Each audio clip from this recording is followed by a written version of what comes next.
Welcome back to the Atlanta Major, M80 versus Wolves. Who is going home? Who will be knocked out? Both of these teams having a nightmarish major. Could the M80, a tournament favorite, go out 0-3? And the Wolves nearly outed in play-ins. Now, do they have what it takes to survive? And if y'all think I'm being dramatic, the boys decided to wear black today because they said it's a very solemn day. Someone could be going home, and the pressure is on, right, Someone's Gabe? going home. That is very sad. You can tell. You can hear it in my voice how sad I am. That did not sound sad at all. Home. Yeah, somebody's dropping out, and this is, I mean, it's a serious match, right? It is serious, Wolves yes. and M80, we've seen the emotion from these teams. We've seen their fans as well. You know, this is a really tough tournament for both of these squads. They now get one last chance. If you mess it up here, you're done. Yeah, also, we decided to lighten up the mood a little bit and, you know, bring some cuddly friends to the desk. So if you see Carlos and Sully, we had to make sure we said that in French, you know, just say hi to them and chat. But we got to get down to business here. I'm going to be blunt. This has not been the best tournament for either team. They need to wake up, Jesse. Yeah, 20th ranking on defense for M80. There's not even that many teams left in the tournament, Gabe. And when you look at top regional rank, they're the top of the regional side of things, but they're 15th in the attacking rank, and then, like you were saying, 20th in the defending rank. I mean, this is not something that even for us, and watching all of NAL, that we would see M80 in this position. Yeah, obviously M80 a strong stage 1. They went to Copenhagen, not very good. Stage 2, they finished 2nd, and now they come to Atlanta. It seems like they're doing even worse so far, so we need to see them pick it up in this best of 3. We need to see them bouncing back. Okay, to show the gravity of this match, I want to pull up this tweet, and it's from Spoit. And honestly, it pulled my heartstrings a little bit. This was a wake-up call. I've not respected myself recently. I've been a bum. I have failed to improve 1% every day, and this is the result of this. If you guys believe in me, I'll believe in you. I'm owing it to you guys.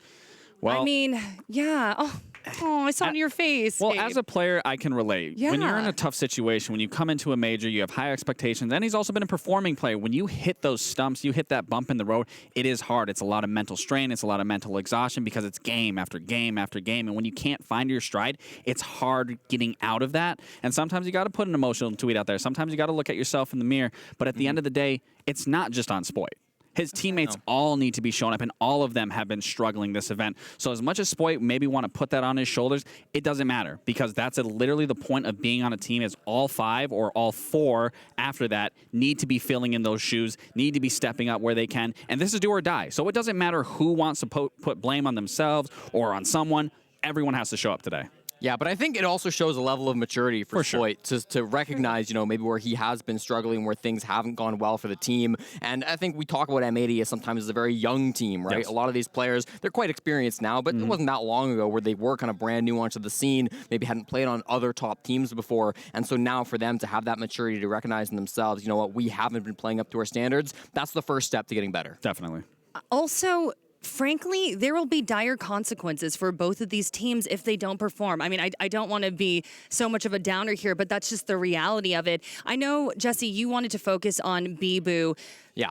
Not the greatest statistics. No, I mean, we can't not mention it, right? Yeah. So far throughout the play-ins, he was fantastic. 46 and 37 overall KD. He was rocking it. I thought he was always in the right positions, making insane plays. He had a huge 1v4 versus GK in the play-ins. He was fantastic. The last 2 days of Swiss, 1 kill, 14 deaths, 0.06 kills per round, 0-1 on entry, 0 headshot percentage. I probably didn't need to include all these stats, but we got to be realistic. It's not been the showing that we wanted to see from Bibu. He's really been slipping these last couple of days, and he needs to step it up today. Yes, and it is important to talk about, though, because that's not the typical Bibu that you see. It's not the typical Spoit that we've seen. But regardless of that, he has a team behind him again. I literally just said it. He literally has a team behind him that can stick up for him, fill in those shoes. And again, that just plays into a team game. Is when your other teammate is struggling or whoever's struggling, it is expected of all 4 of those to really step in, pick up that extra weight, and allow Bibu to still do what he needs to do inside the game. Because I doubt Bibu's not talking. He's not doing anything. Yeah. Just because you might not be having a good stage or a good series doesn't mean you still aren't helping the team significantly. 100%, yeah. And he looked over at me when we were doing that segment. segment, and he gave me a little shrug. Listen, I know Bibu knows what's wrong. I know Bibu's understanding of his own performance. I know he knows he needs to step it up. I do have faith in the guys on Wolves that they will address these problems, but we need to see it. And I'll say this. Bibu's been around literally since day one. Yep. And if he was that kind of player, he wouldn't be here to this day. So it's just an off day. It happens. And just for the community out there, you can't make fun of players if they have a bad game. Yep. It happens. Try to play. Let's judge you. It happens. At the end of the day, again, it doesn't matter. You just got to wipe it off. You lay it all on the floor here today. I love this. We have us a little more negative and Gabe being overwhelmingly positive. So let's lighten things up here. Shoes. I know. Let's lighten things up, okay? I mean, that's definitely lit up. Look at that head. Well, people Clean. need some changes. I mean, what do you think, Gabe? Is this going to help? I mean, it's definitely lit up. I mean, you don't see a lit up spot on the head until the shaved part. So, I mean, that's vibes already. You know, I could see my reflection off that. And that's good. His teammates, they could use that as, you know, if he dies in the round, they can look at his head, play it off of his head. See, like, okay, we're pushing, we're getting flanked here. Bibu's got this under control. Not only is he on camps, his head is reflecting off of it. That is huge vibes for that team. I have no words. Mr. T to Mr. Clean, listen. Oh my He had to change it up, and if changing the hair is part of changing the playstyle, I'm all here for it. Let's get it going. I think Bibu's listening to us. He's just like, really? Yeah. Singing happy birthday. Oh, it's our photographer's birthday. Can we get a happy birthday for Kirill in the chat, please? Say hi really quick. Come on. Oh, no, you're not going to. Kirill. No way. It's your birthday. Happy Come say hi. Come on, really quick. birthday No. to you. He's hiding behind the camera. Oh, well. Maybe we'll cut this. This is what I love about this community. This is what I love about this community. You don't see this in any other game. This is the Siege community at the forefront, giving everyone love. So true. We're lovely. But not to be a downer again, elimination is on the line. Is going. But you know what? It has been a really positive vibe. Singing, cheering, chirping, a lot of good stuff. But we got to get serious now. Yeah. The map ban selection process, we're going to bring that information up. It's coming up very soon. Ooh, okay. Interesting. Nothing too crazy. I think a lot of these were expected. Chalet from M80 makes a ton of sense. That's what I was expecting them to pick. Oregon throws me off. Yes. Okay. The Oregon, so let's talk about this, right? Because Wolves played Oregon yesterday against Virtus Pro. They got one round. Yeah. It was real bad. Yeah. But for M80, this is also a map that they do not enjoy. Wolves play way more Oregon than M80 do. In fact, M80 are on a 4-game losing streak, losing to Space Station, Dark Zero, and M&M in Stage 1. And then Gamers 8, it was the first map of the Grand Finals. They lost it to BDS. So historically, we do not see M80 favoring this map. They haven't played it all stage. I'm sure they knew it was coming, but this is a curveball for Wolves. Okay. I think, truthfully, that Oregon pick from Wolves is going to go against them because M80 has had time to switch things up. You aren't going to switch things up after one day. Okay. So with that being said, I think M80 is going to exploit Wolves, where just like Empire did. But then going into that Chalet game, I think that's going to be a map that, oh my God, I'm losing my train of thought here. I think Wolves can easily exploit M80 on that map specifically. And then going into Consulate, I mean, that's a map that M80 does like. They do prefer it. So that alone, I think it's just going to be a slugfest all the way through thick and thin going to that third map. I like it. Tension between the teams. My analysts picking different sides. Okay, really fast predictions. Go fast. I actually think they turn it around. I think Wolves get this one. Okay. I'm going to go with M80. Okay. All right. Well, we shall see what our casters think. I'm really excited. I haven't been able to toss to Penguin and Taro in a while. So Penguin, Taro, and Fresh, take it away with the fancy nails. Thank you so much, Jackie. Rainbow Six is a game with an abundance of downtime and very limited action, ultimately, resulting in about 30 to 40 seconds where I is play-by-play talk, so I often have to fill and do color commentary with you. But my color's not very good. You know whose is? Yours. Your analysis is exceptional, as in sometimes yours. Sometimes. So why don't we bring in an expert? We're doing tri-casts here for the next couple days, so please welcome Fresh to the broadcast. Thank you very much for having me, Mr. Intero. I've been waiting a long time to try and get a cast with you. It's very excited. I've done a couple with Pengu before, but just 2 colors doesn't work, so we need you as well. What did your tweet say? You wanted to be the first person to walk me through it? I wanted to be the first person to do the desk, observe, and cast at a major, which is technically true. However, Mandy has me beaten because she's done all 3 at a 6 invitational, which you consider a major, I guess.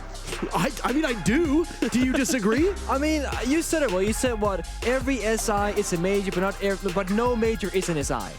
Thank you very much. I think that's right. Yeah, I mean, it stands to reason. So let's start on Oregon, where things are going to be a little bit different. As you might have heard in the previous matchup, there was a TriCast on there as well.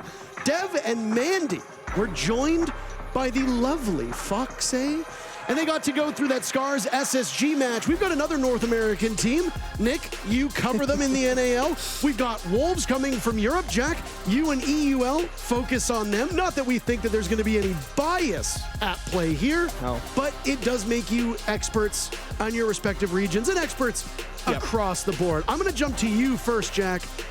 What are the win conditions for these teams? And more importantly, since it's Wolves map, what's the win condition for Wolves? Well, the fact that Wolves have actually picked into this map, I think, is them trying to have a big show of strength internally within the team, because they got slapped around the last time that they played Oregon, which wasn't that long ago by Virtus Pro in this competition just yesterday. So I think it's a big show of strength from them internally, mentally wanting, it doesn't matter whether we lost it, this is one of our favorite maps. Yeah. M80 really don't like it. And Wolves have been known for a longest time to be very comfortable on this map, very comfortable with their attacking win rate on this map. So you want to see Wolves, because they will be starting on the attack, you want to see them coming in strong, putting in a good performance in that first half. Well, I fully agree, and I have to say also, I'm surprised they maybe took them to Oregon. I think that recency bias was you know what? They kind of sucked last time they were here, like you mentioned. We can take them. And this is the thing. I want to see Wolves actually change things around in terms of gameplay, because what they've been doing so far in the second phase of the major clearly hasn't been working out. Whereas for M80, I think they got to simplify things a little bit, because they've been trying to get fancy with things, and they too have had a very disappointing performance so far this major.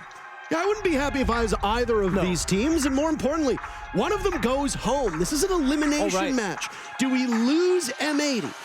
Often projected as one of the strongest teams here at the tournament, called, I believe, by Jacob at one point, one of the tourney favorites, one of the best teams here. Or do we lose Wolves? Neither of these teams have really looked like themselves. And players on both teams have tweeted, oh, we're not playing like ourselves. Well, it's do or die, lads. If you don't play like yourselves here, you can play all the way on the plane back home, whether it's a short trip in NA or it's a longer trip back to Europe. Man, I mean, you guys saw the chat there. Kino said, but my Monty is bad. Why'd you ban it?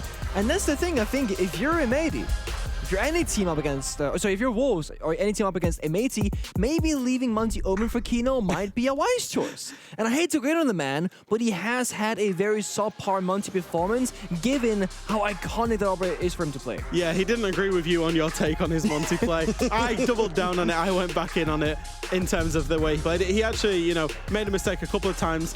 We saw M80 actually ban the Monty away yesterday, and obviously it's been banned away by Wolves against them today. Yep. So no Monty in this game whatsoever. I think, interestingly, from M80, they don't want Clash involved either, so we're very anti-shield today. Yeah, I mean, the thing is, Wolves, they are one of the few teams, even back in Vitality days with that org, they would, on the rare occasion, bring out a Clash every now and again on maps like Villa, maps like Theme Park, on maps like Basement, Oregon, and it is just very, I mean, we know it, Jack. When you play ranked, a small, tier 3 tourney, Gold 4, etc., Clash on a basement bomb side is so anti-fun to play against. Yeah, I think especially when, both of these teams are obviously having trouble.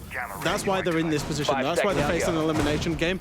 And Clash presents a problem for a lot of teams where it's very hard to actually deal with a very competent Clash player and a team that can play well around the Clash. So even if it's just a comfort ban, just to allow you to get on the board when you get to that attacking half for M80, I do like it. So kind of want momentum here from Wolves. Come out firing, get some opening kills, get feeling good in the server, and just show some signs of confidence.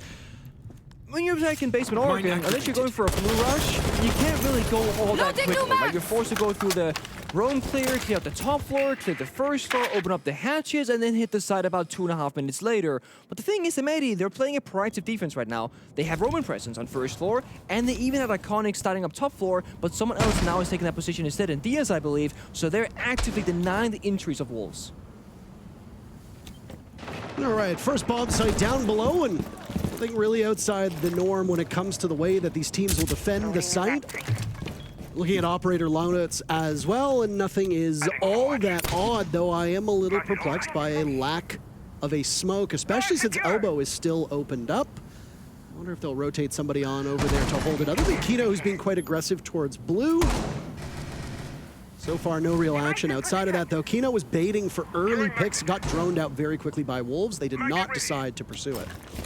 I would say this is pretty fast map control in terms of Wolves for taking it. They've got control of meeting. They've got control of basically the whole map. I think the way that this site, when it's played, it's one of the best defensive sites in the game. Yeah. It linchpins around the execution. When you can drop and take some kind of control, will that be around pillar? Will it be around tower stairs, T1? Can you flash drop all at the same time? Basically 3, 2, 1, go. That's the big win condition on this site. Yeah, and usually Wolves, they're very excellent at doing that 3, 2, 1 go style of execute, but this event, they have not really succeeded in those areas. So starting things off hard, forcing that play style can be hard for them. And we see Kino playing an offensive angle instead of blue. It's just furthering locking Wolves out. They have no real foothold besides the roam clear itself. They got a brute force down a hatch or in through blue double door at some point in this round.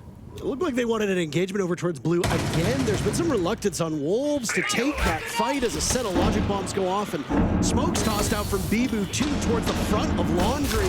Things will go fast and furious, but it's all M80 at the moment as Mowgli picks up the lone kill for Wolves. Spoit outdueled by Pillar. It's Deadshot and Mowgli being rebuffed every step of the way. Deadshot is good enough for 1 kill, but it's all up to Mowgli, who gets slaughtered as he walks through elbow, and the first round is relatively easy for M80. I think the big problem there for Wolves genuinely was that they brought a lot of operators that enabled the roam clear. They got quick map control. They used the Twitch, they used the Brava, they used the Dokkaebi to take that map control.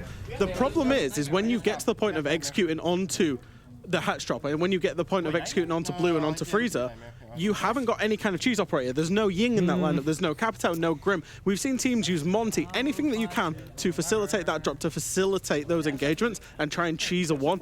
Wolves had absolutely none of that. So their operator lineup made sense for the early round, but not for the late round.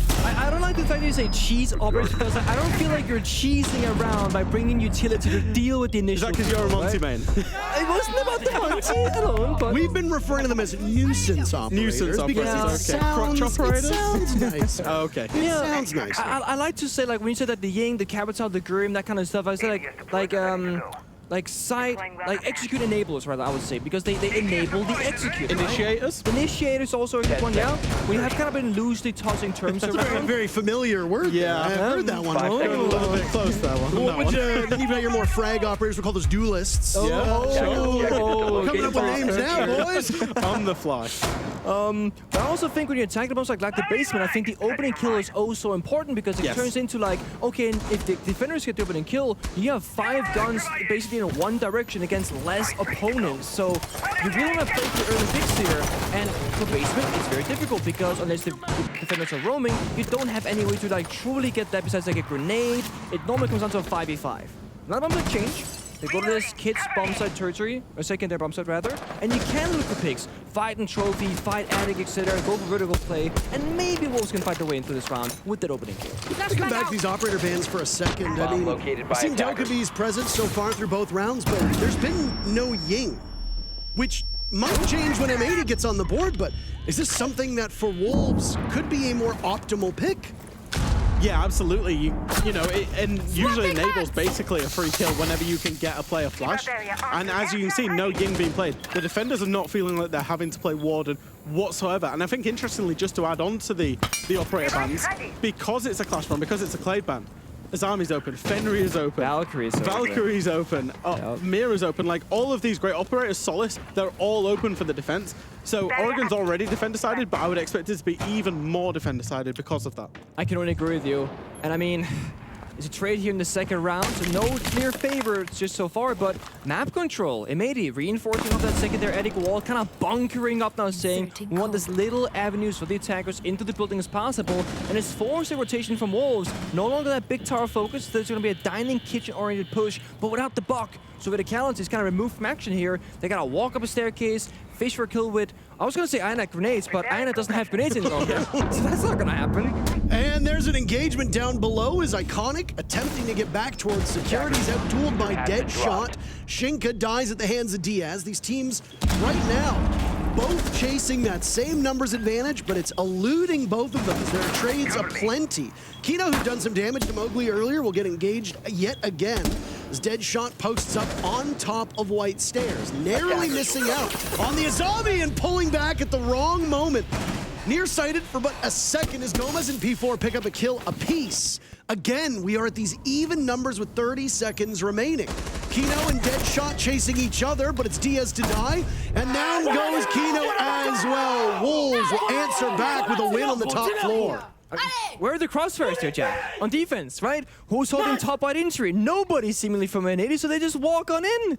Yeah, it was absolutely strange. I think that's the thing as well, is Wolves' approach there was a complete split tag. There was one bottom white, there was one big window, one coming in from trophy. It's all very solo, it's very split, and it's designed that if you're not being held, if you can create pressure and make somebody look elsewhere, somebody will get a free entry and walk in and shoot somebody in the back. That's exactly what Mowgli managed to do. Yeah, criminal a little bit from M80 to let that go there, because as we alluded to, Wolves had brought no nades. They couldn't move Gomez out of position. They couldn't really navigate anybody out of position anywhere. All M80 had to do was hold the crossfires on the free entry points, on the trophy door, top white door, and the big window, and they didn't. No, they didn't. And this is kind of the kind of things that we see, what we have seen from M80 and Wolves, that they're 0-2 for a reason. Small mistakes that are happening that, you know, these players at this level of play, Jaeger dying from big window angle, exposed as well, how does that occur, you know? And it's just these small mistakes that has a massive impact on the round further in that they sway the outcome of that round. I like the fact that maybe they go, you know what, we'll just go to a different bomb site. It's not a big deal. Change up a little bit here, tertiary. Small tower hold, a classic if you're back in Europe. When we watched BDS play this map earlier, it was all of the primary sites was won by the defense, and it was the tertiary sites that was not won at all by any of the defense at all. So it's curious for me that M80 have just gone so strong straight away to kitchen dining, given the prominence of the two primary sites on this map. Things that I noticed in the previous round, again, was that as the late round went on, it was a lack of information from M80 as they looked to be running after kills with limited idea of where they were. The only thing I noticed from an intel perspective was that bulletproof camera being brought. M80's only going to bring one yet again, and you folks both hit on it in the previous round. Valkyrie is unbanned.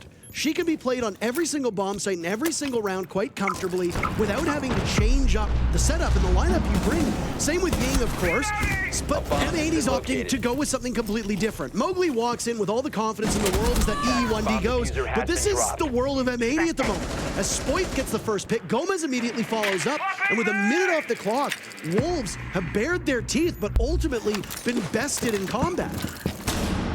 Follow-up though. I mean, this time it's just Tornigo solo. He sprints past the corner, he dies as well, and no one's nearby. They're outside the building, outside the window, outside the small tower. And Spoit has case control as well at the bottom of white. Pings it as he's got follow-up with the smoke, an operator that Kino knows quite well. It was absent from previous rounds.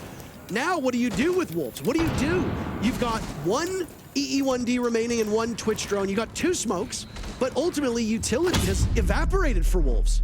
I mean, I know what you do here if you're Wolves. You lose the round. It's that simple. If you run face first in the building, solo, last two guys in the spawn, there's miscommunication somewhere. Yeah, normally we talk about problem solving and the fact that you might have a utility set up, shields, ADS, multiple things to burn and clear. At this point, Wolves only had people, and they just ran into them. And even then, they didn't do it together, so it's absolutely no surprise to see this. Shika gets baited in by a Legion mine. He's down for the count, attempted to pull it out, but won't be able to do too much. Now it's Bibu destroyed from main door as Kino unsheathes the SMG-11, gives M80 a flawless round on Kitchen. That tertiary bomb site being won by the defenders, and again, flawlessly. Stats can be deceiving sometimes, because like, on paper it's like, why would they ever? And it's like, I don't know, right? But then if you do that and your opponent just runs it down, it's like, it works. I actually really like it when teams go through the full rotation, regardless of the result. I always thought this, you know, when I was in teams, is we don't hang about on the bomb site. We don't try and micro-correct. We leave that for a couple of rounds' time. And I do like it, and I think the better teams have it as a show of strength. Is like, unless it's just such an obvious thing that they can change, if it's a very small thing, leave it for the next time and we'll win it the next time. Get through your full rotation as planned, as if you'd won all of them. And I think it's a little mentality thing, so I do like that from M80, and they're looking very, very comfortable so far. I mean, but it's not that hard to be comfortable, and all you're doing is you pick your 5 starting positions, you sit there for a bit, and then their kills, they come to you.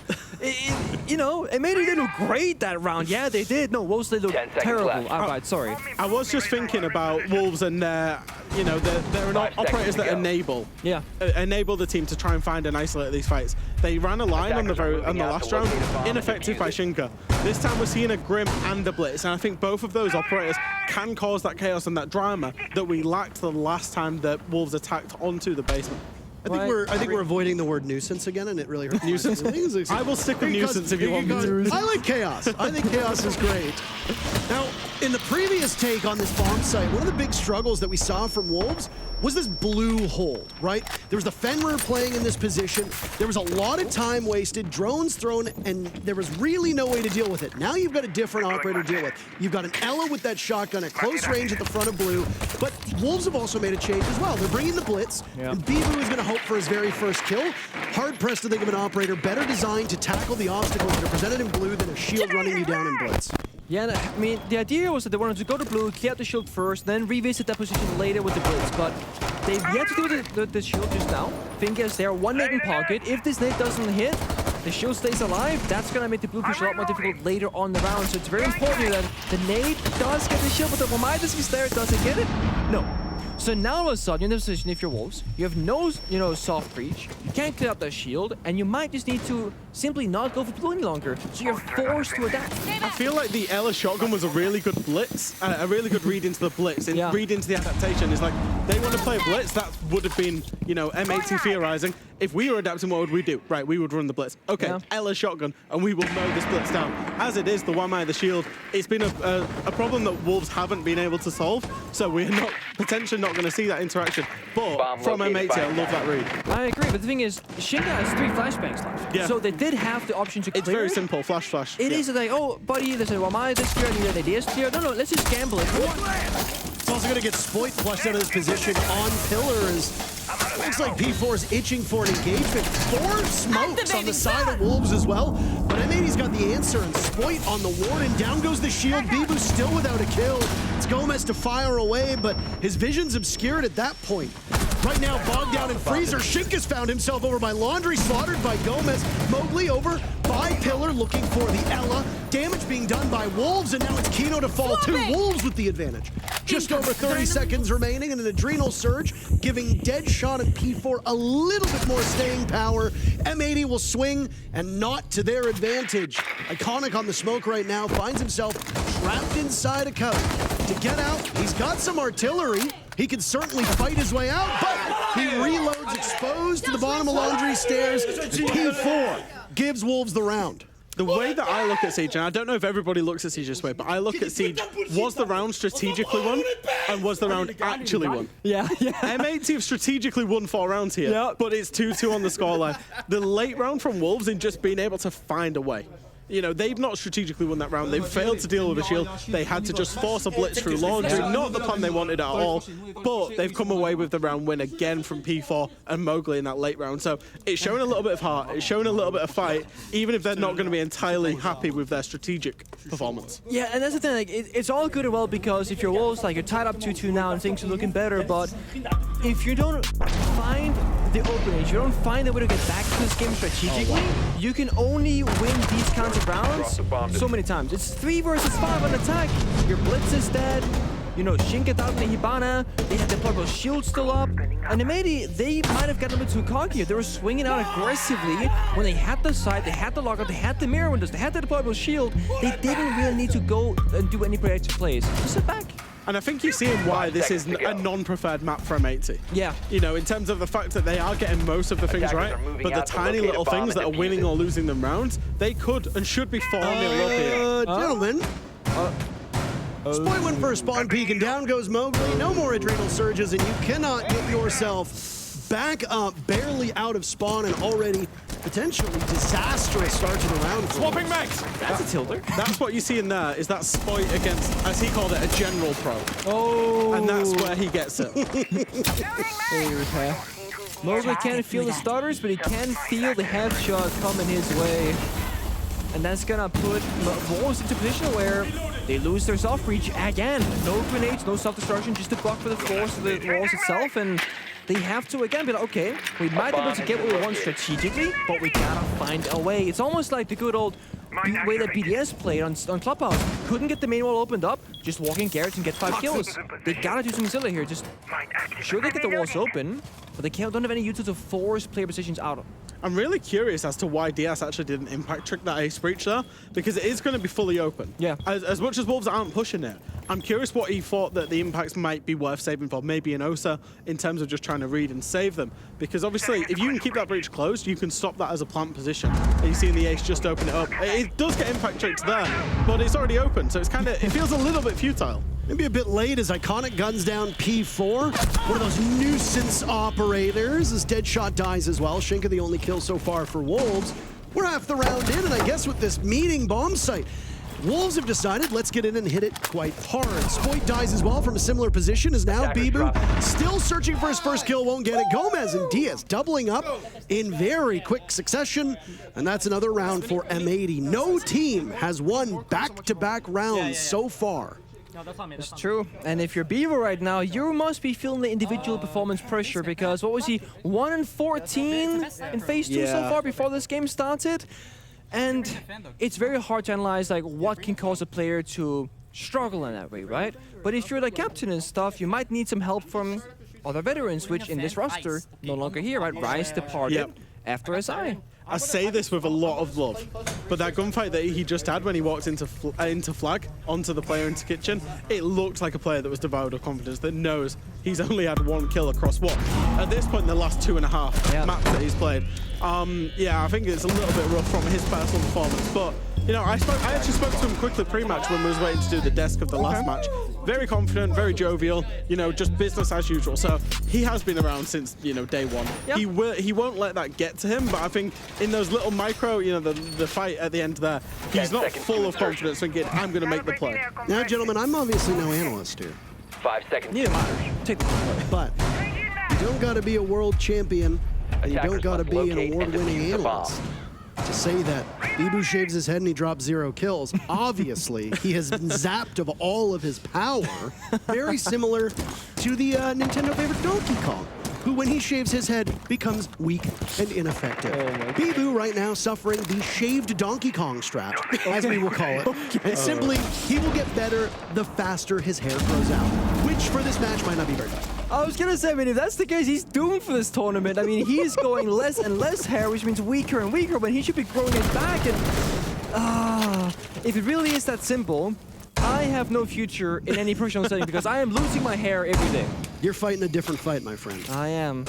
And I ain't winning. I gotta say, I didn't hate Bibu's landing strip on the top of his head. I thought it was cool. Oh, I hated it. The Chuck Liddell, as I think Lynx referred to it as. And, well, thank goodness if you're Wolves that you've got a supporting cast that can hit their shots. This very final defense from M80 does not start out in their favor.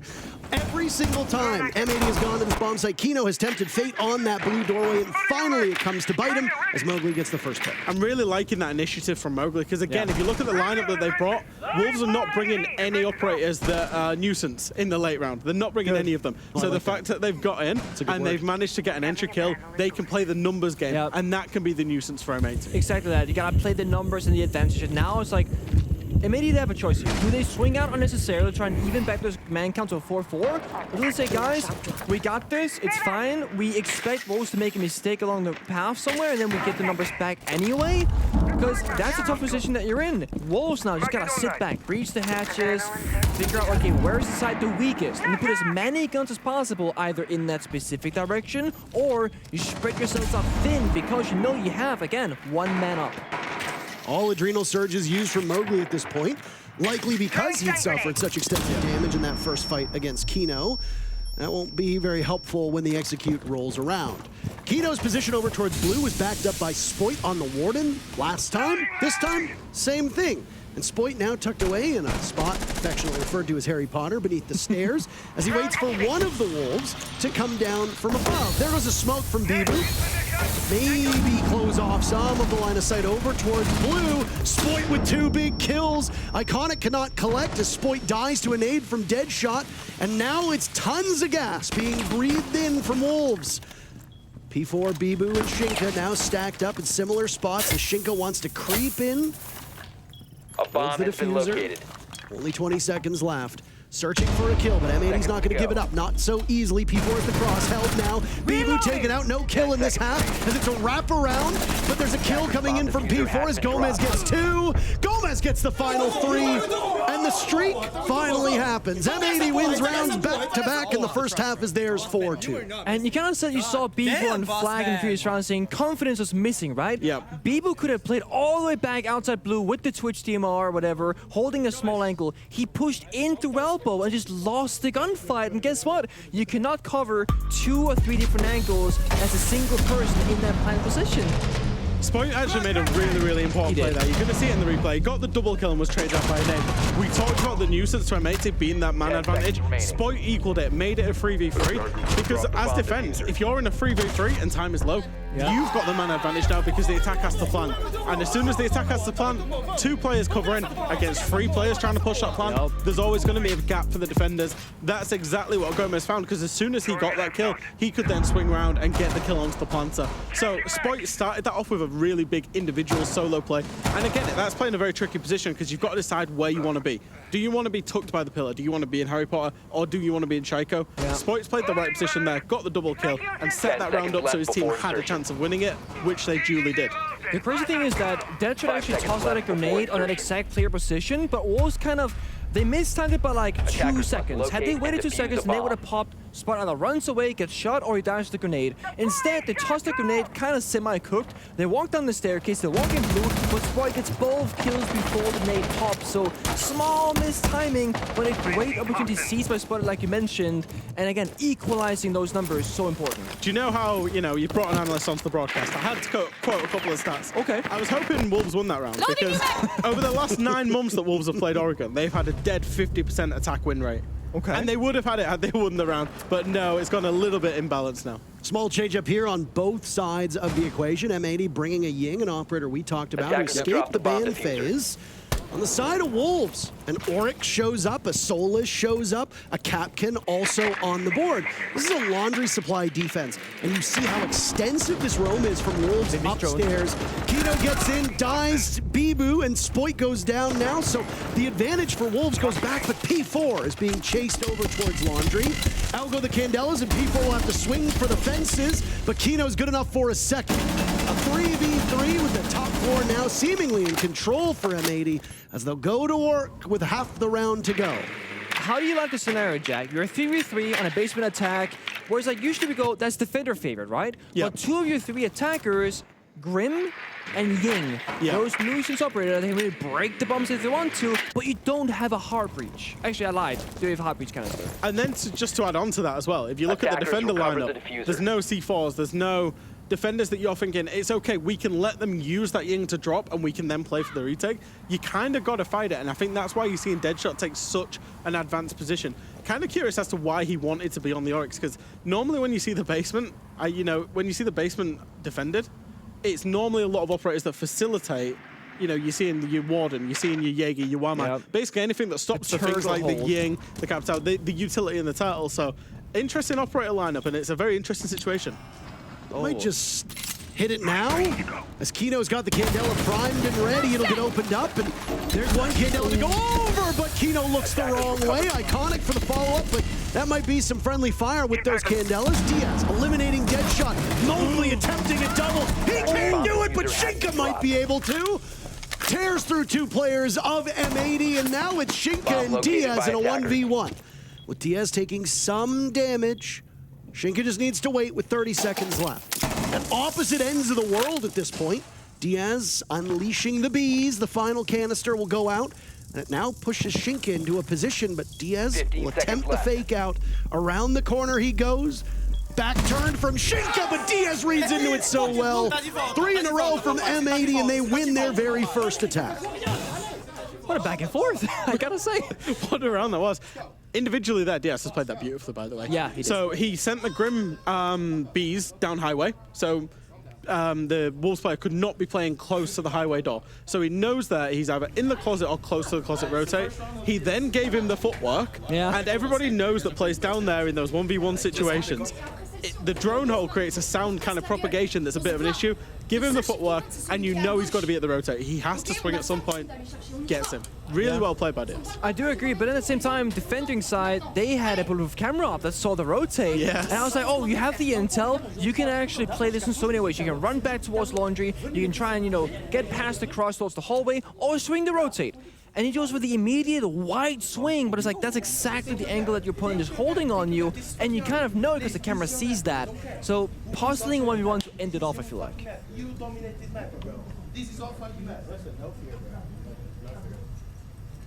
This is their map. Let's go. They're our backs, Mr. Warrior now. This is One thing that I discussed before we got into this matchup with some of the other talent was Wolves have not played their game. Neither has M80. We talked about this early on, but with the way that Wolves have been playing in their best of ones, my speculation was if Wolves don't show up for their own map, it'll be a very tense slugfest. M80 prevails, probably in overtime by a score of 8-6. And then breaks the back of Wolves. We go to map number 2, M80's map. We didn't know the maps ahead of time, and M80 ends up winning it quite handily. That's where Wolves seems to be trending at this moment. How do they turn it around? Yeah, how do you turn that around? I mean, Go on. I was gonna say, last round we saw them kind of pick these like more free roaming operators like the Oryx, the Capcan, the Chin-Chan, say, free roam boys, get good guns, get comfortable, and kind of like get in the face of Nate, like stop them from just like achieving what they want to achieve, but it doesn't work out. So now they might be forced back to more like neutral-oriented siege, right? We get the Warden, we get the Asami, we get the Jaeger, almost Wolves are defanged immediately on side 12. There's a saying that I used to use a lot, which is test the execute. Okay. At that point, you know, that we saw the previous round, the execute kind of happened as a 3v3, and it was an absolute mess. I actually want to see Wolves play the round as it should be played, because Oregon is defender-sided. Play the laundry supply as a turtle. Play the kids' dorms as kind of a little bit of an extension, but get back to site. Play those crossfires. Play those powerful operators that you've got at your, at your disposal on the defense, and actually test how good M80's execute is. Because I think you would find, again, we've seen them make some basic mistakes in crossfires. It's probably the same on the attack. So I think that's what, Laloon will have been talking about in the timeout. But that's not really what's happening. They're still challenging anywhere they can, and again, because they're playing some free operators like the Capcan, they're allowed to, and it pays off this time. It's spoiled off the board, its A's gone as well, but I mean, they're smart. They bring a second hard breach because having that backup plan, that contingency, like, oh, if somebody dies, we can still achieve our breaching. Both teams suffering from the defenders getting first blood, and every single first blood, with the exception of Wolves in round number 6, has been achieved by the defenders, or there's been a trade.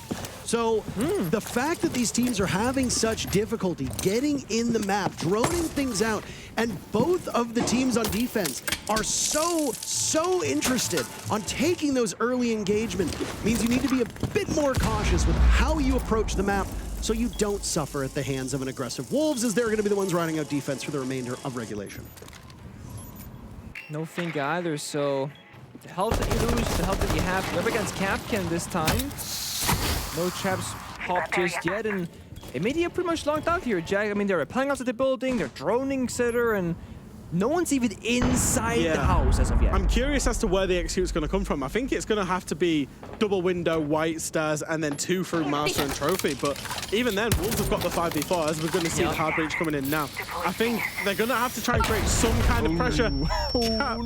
Trap kill. Oh, that's also stopped the breaching, I think. I think it's also killed the Havana pellets. Oh, no. I think it had. Yep. Oh my god, that's actually the bigger damage. A disastrous fate that's befallen M80, but if they're anything, they're accurate with their guns. Gomez is the gridlock making a debut, but we'll be wary of too many angles. Shinka the final kill.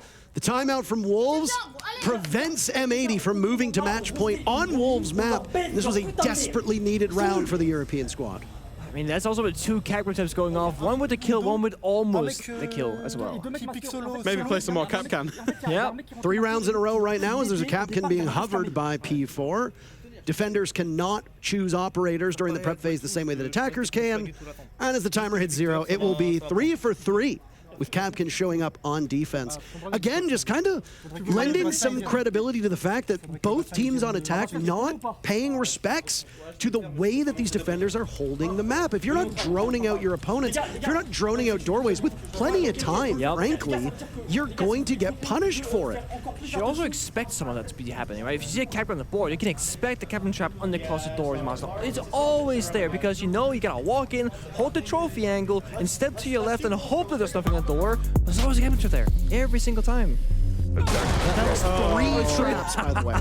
3 traps. Stop the breach and everything. That's like, that's not even, that's worse than worst case scenario. Yeah, it really is. Absolutely It's your worse. diffuser carrier, the ball doesn't get opened up, and Hibana dies. I mean, what a mess. People got a kill, by the way, amidst the frenzy.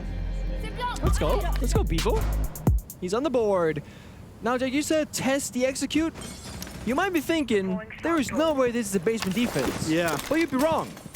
5 people roaming right now, 4 actually. 4 people roaming, top floor, first floor, etc.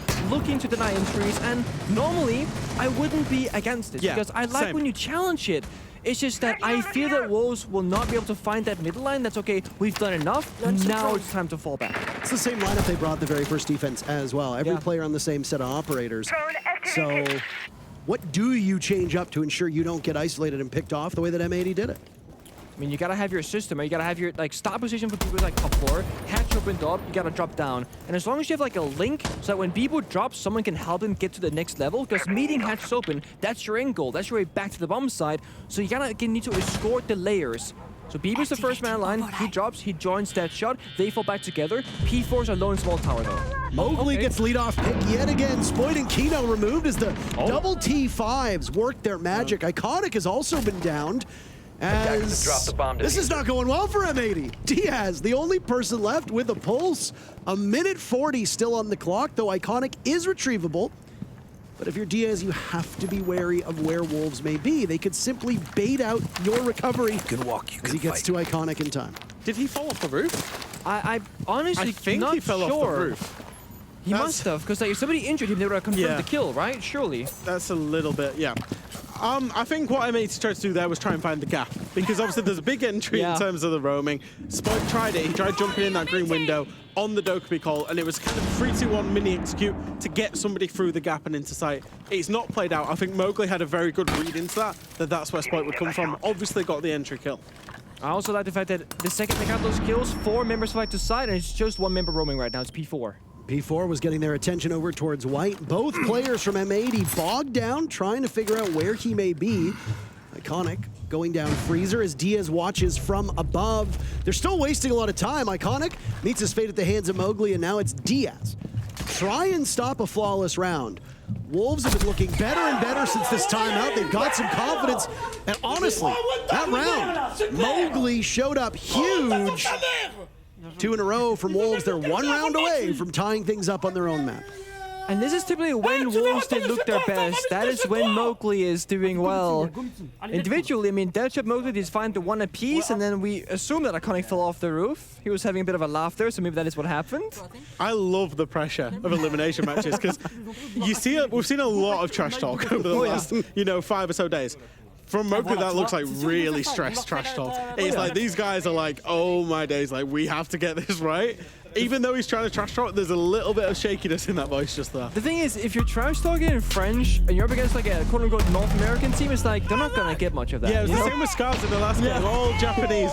But you can kind of hear from the tone and everything. Yeah, I was gonna say the tonality, the body language. I mean, I'm not sure if they can literally see each other exactly, depending on player positions, but like, I think talking your smack when you're there is important because the mental warfare is always ongoing, right? Interviews before, tweets after the game, etc.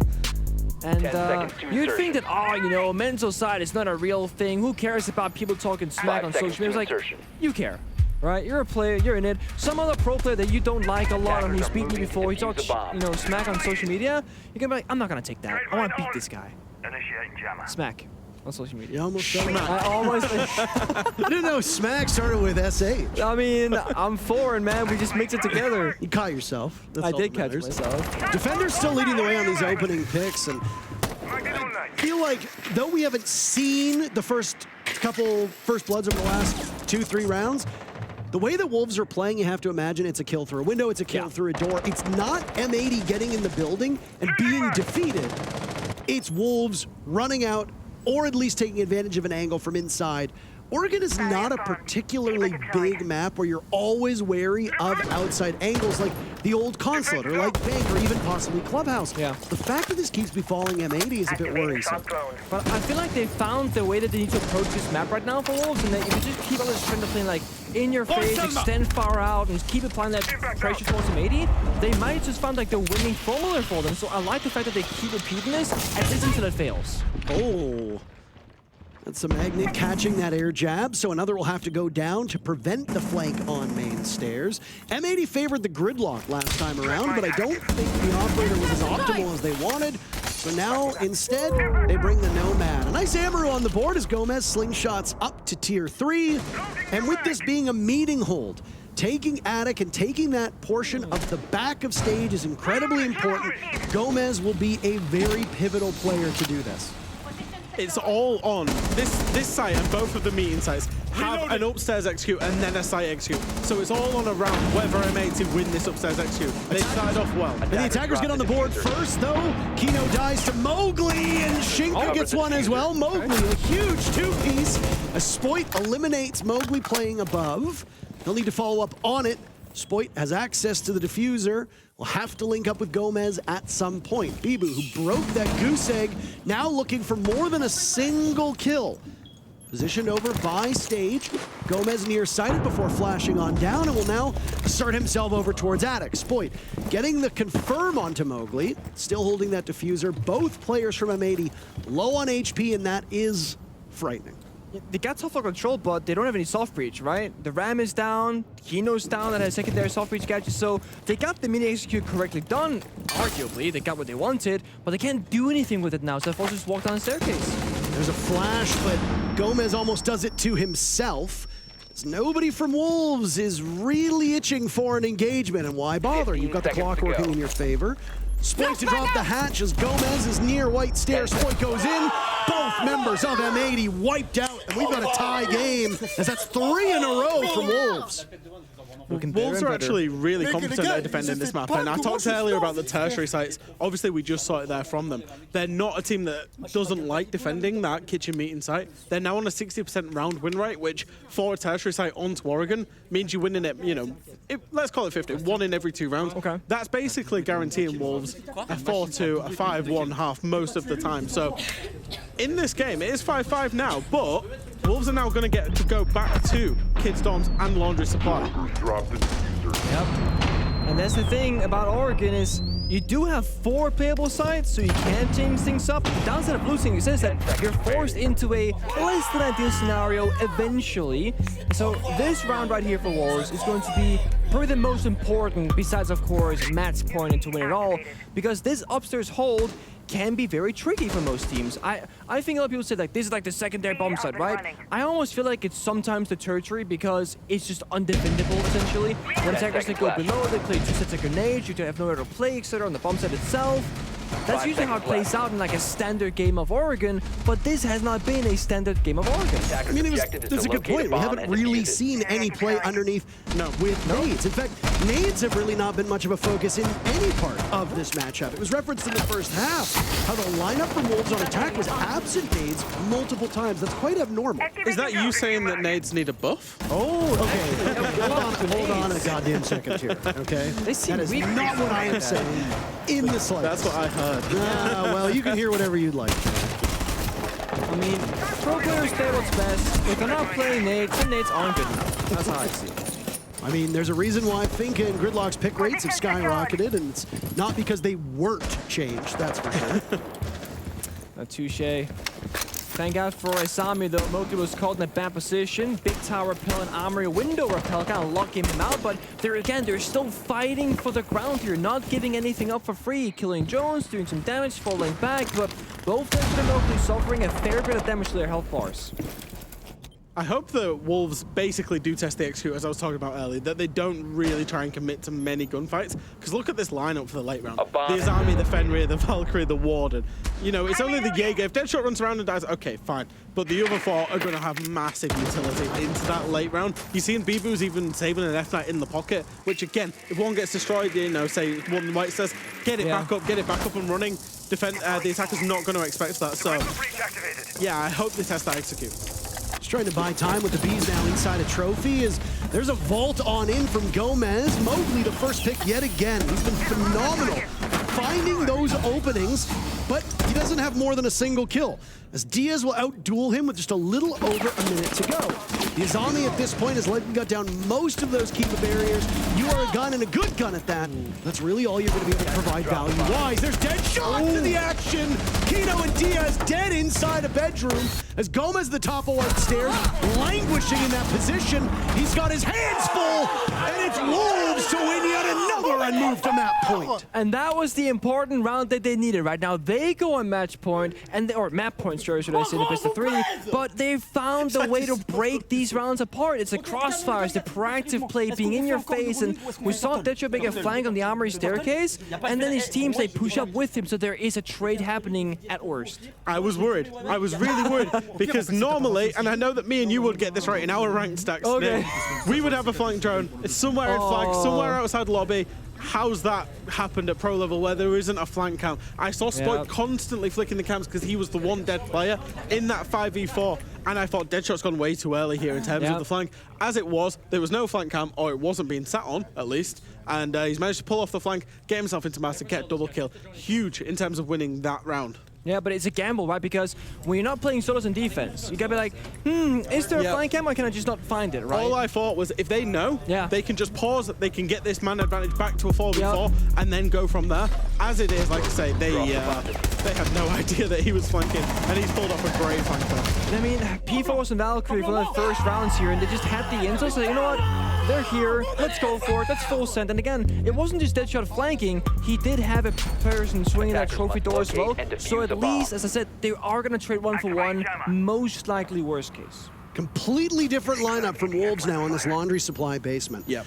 The 2 previous attempts, they rolled with that Solus, with the Oryx, with the Legion, scattered throughout the map. Instead, now Wolves are running with a very reliable, almost turtle-style lineup. I believe you said you want to see them play it seriously. Yep. And here they are. I think they've kind of realized that M80 have actually struggled in the executes, in the playing the facets of Oregon, right? And so it's therefore right. Laundry supply is the best site. We don't need to do anything extra. And we've also shown them that roam strategy twice. They've beaten it once. So let's go to our laundry strat. I've often accused Wolves actually of having quite a shallow strategy in terms of individual sites and how they want to go about things. Big map pool, they've worked on it, but the individual sites and their strategy have been quite shallow. So it's good to see them changing it up, going from the roam that they've done twice back into that more traditional turtle strat. I mean, if you're so committed to a roam, Jackal's a great operator to deal with that, but the only player from Wolves who was playing off-site was Deadshot. Yeah. This Jackal pick is not going to pay off the same way that other operators would, because you're not going to have to pin down those roamers. And that's the thing, when you change your pace, whether it's defense or attack, you're going to kind of bait your opponent into picking the wrong operators, because M80, they're prepping for the roam in some areas. Sure, they got, they got the Yin, they got the Finger, they got the Grim. They can hit the side later on, but they also have a Jackal who, outside the smoke grenades, doesn't bring any value to the bombs that execute. So I like those also saying, you know what, the roam worked the first time, it didn't the second, whatever, but we can change up the pace here, force him to go into the building relatively slowly. But I will say for M80's defense, 1 minute 20 seconds left, all the hatches opened up, they're outside of blue, ready to break that apart as well. They got time enough to work with. We said it when Spoit was on the Warden in this scenario. It's Mowgli in this particular scenario is going to be crucial into this round. And the one thing about not bringing Habana on this site, they're not going to be able to open up the walls onto the Shiko site, so onto the Shiko area. So that's going to position that Mowgli is going to be able to go between Harry Potter and Shiko, as we see him there now. Yep, he's going to be your man to watch in this round. Mowgli's ready for it, over towards blue. His attention is towards backstairs as well as towards blue. The bees will go off. Bibu on the board first, Mobley in as well. Gomez dropped, an adrenal surge maybe to get him back up. No, that's not the answer. Wolves cleaning house at the moment. The round is still going, but we have for some reason lost the feed, and that's it. P4 gets it. What a confusing end, but ultimately it goes in Wolves' favor, I guess. They win their own map off the backs of 5 rounds in a row. And with that, the teams will take a break, and so will we. Sit tight, we'll be right back.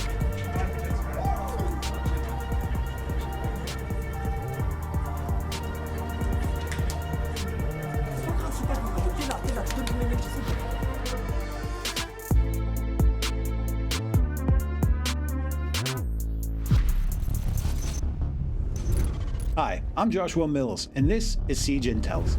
Shields have the power fantasy to transform you into the bulwark of defense for your teammates throughout the round.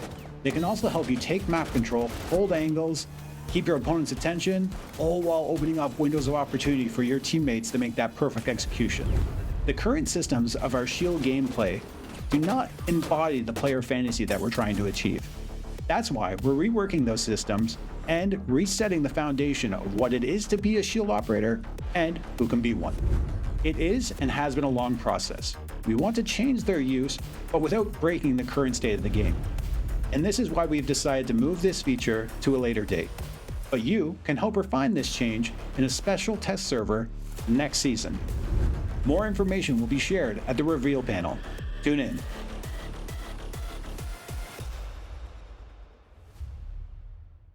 Oh, hello guys, my name is Salemao and I play for G2 Esports and I'm so ready to play Siege Sounds.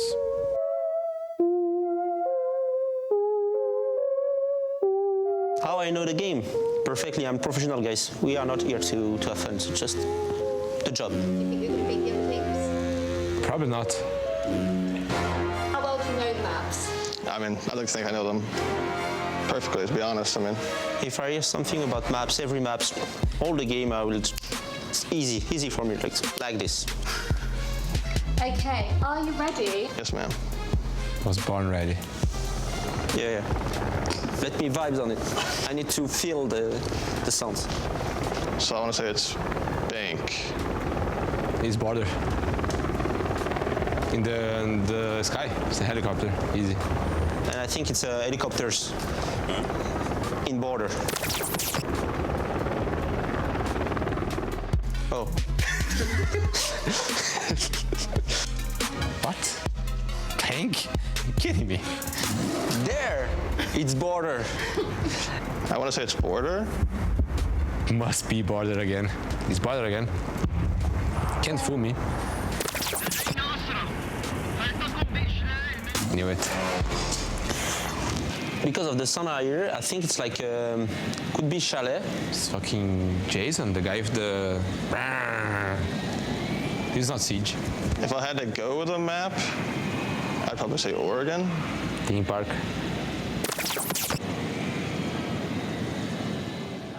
Oh, theme park is not on the... No, theme park is out! Ah, man. Where is this? Cafe, spawn cafe. On the police cars. Must be. I'm thinking it's consulate. Maybe clubhouse. I think it's Oregon, outside lobby door. I changed my answer. Yeah, I cheated. Clubhouse. I see. I forgot about Clubhouse. That's another map. Must be Oregon. Must be Oregon outside main door, for sure. Could be consulates, but I'm not sure. See, I want to say consulate again. Look, I mean, I don't think it's front door spawn, but it's consulate. Okay, but you've got 1 out of 5. How are you feeling? It's not bad, 1 of 5. Could be 0, right? You have to think. You have to see the glass half full, not half empty. Half full with 1 out of 5? Kind of like 20% full. Thanks for watching. See you at the major. Support Wolves because we are the best. And if you don't, we don't like you very much. Thank you.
Welcome back, all you beautiful people of Siege. That was quite the barn burner of a game between M80 and Wolves in that first match. I'm here back at the Telestrator. We're conquering this thing. I want to be able to run back one of these rounds here, the second round of the M80 Wolves. It is the kids' bedroom that I want to talk about. I think this round specifically, it stuck out to me the most because it was a few little bit of whatever. It was a misplay, a misstep, or even miscommunication from M80 that ultimately costed them this round. Because if you see here, you have Diaz on white stairs. Diaz is watching all of white, feeding that information to Iconic below. You are looking at Gomez. He is holding big window. Very normal setup here. Nothing too crazy. You got Kino holding attic, and from the shield, he pretty much covers all the trophy, anyone coming into there. So setup-wise, it's beautiful. But then when you continue into this round, this is where I would have liked something from Iconic to be maybe a little more discreet on where he was playing, maybe hide a little bit because you see Iconic is playing on these white stairs, or freezer stairs, I should say. And let's just go off on a whim here that if he just tucks, hides a little bit, Deadshot comes through here, doesn't check freezer, or if he does, it is a close 1v1. It's still 50-50 at the end of the day, but we're going to guess that, he just doesn't check that. Bear with me. So then Deadshot ignores it, goes towards white. Remember, Diaz is on top of white stairs. Diaz can be relaying that information to Iconic saying, hey, I'm being pushed on white, whether that's from P4, whether that's from Deadshot. Maybe he gets a 1v1, wins it, P4 jumps in. It's a 2v1. Regardless, they get that man advantage. Or Iconic could possibly come up from bottom white off that information from Diaz, grabbing Deadshot or grabbing P4, but that's not what you see happens. You will see Iconic takes the gunfight right here, loses it. You will now see Diaz rotate off white because of losing that guy. Diaz hits a beautiful kill right here on the big window, alleviating the pressure from Gomez and Diaz. Diaz creates a beautiful angle here. Now, look. This is the prime position right here. This is Diaz watching all of bottom white. This is Gomez now watching this long angle looking into trophy. Kino is making the rotate back to the shield. Basically, they're doubling up on Mowgli. They can't do a lot with that. Diaz is covering the white stairs, so that way Deadshot is not able to play that aggressively as they are, but you will see they give up these angles and do a few missteps that also lead into positions being given up or not being taken advantage of. Continuing on, you will see this continue to play out. P4 makes a beautiful rotation here to the big window. This is where, personally, Gomez makes the mistake right here. This is where this is where the mistake happens, right here. Diaz gives up the angle originally that was right here. He played here, then rotates here. This isn't looking at anything. This is doing nothing for the team. You have Gomez. Now he was originally in this position where he's tucked. He's hidden from that big window, but he exposes himself, and I don't think he realizes his back is now exposed to that big window. He is still watching this angle, which is still an important angle, but I don't think he realizes that that big window is now exposed to his back. So you'll continue to see Diaz has now given up the angle that was originally, again, watching the white. Deadshot is now up there playing it aggressive. Kino still behind the shield. Kino still playing this perfect. I love that from him. But as you will see, now that big window kill happens. Boom. Gomez is gone. Beautiful trade, though. And this is another misplay right here where, personally, I would have much rather you'll see Kino come into the kids. He will play with Diaz. He'll jump on Diaz's back, but then he rotates back in behind the shield to make sure that no one will come through here. Diaz still has a little bit of util here. He has that impact grenade. So if P4 does decide to jump into this window and play tucked, he has that impact grenade to either force him off of it, because you don't know if P4 is low. He could easily stop a denial. Whatever that looks like, he could stop it, or it forces P4 off to think that he has another impact grenade, plays that mental game. P4 then goes for a swing, and it takes a 1v1, but it's not what you see happen. You will see Kino give up on Diaz here, and it unfortunately loses out on a huge gunfight here between Diaz and P4 that could have decided this round. Continuing out here, here comes the gunfight. Diaz loses it. Kino's a little late to the rotate. You'll see now Kino swinging out in the here, trying to possibly scrap something from that round. Deadshot plays it beautifully.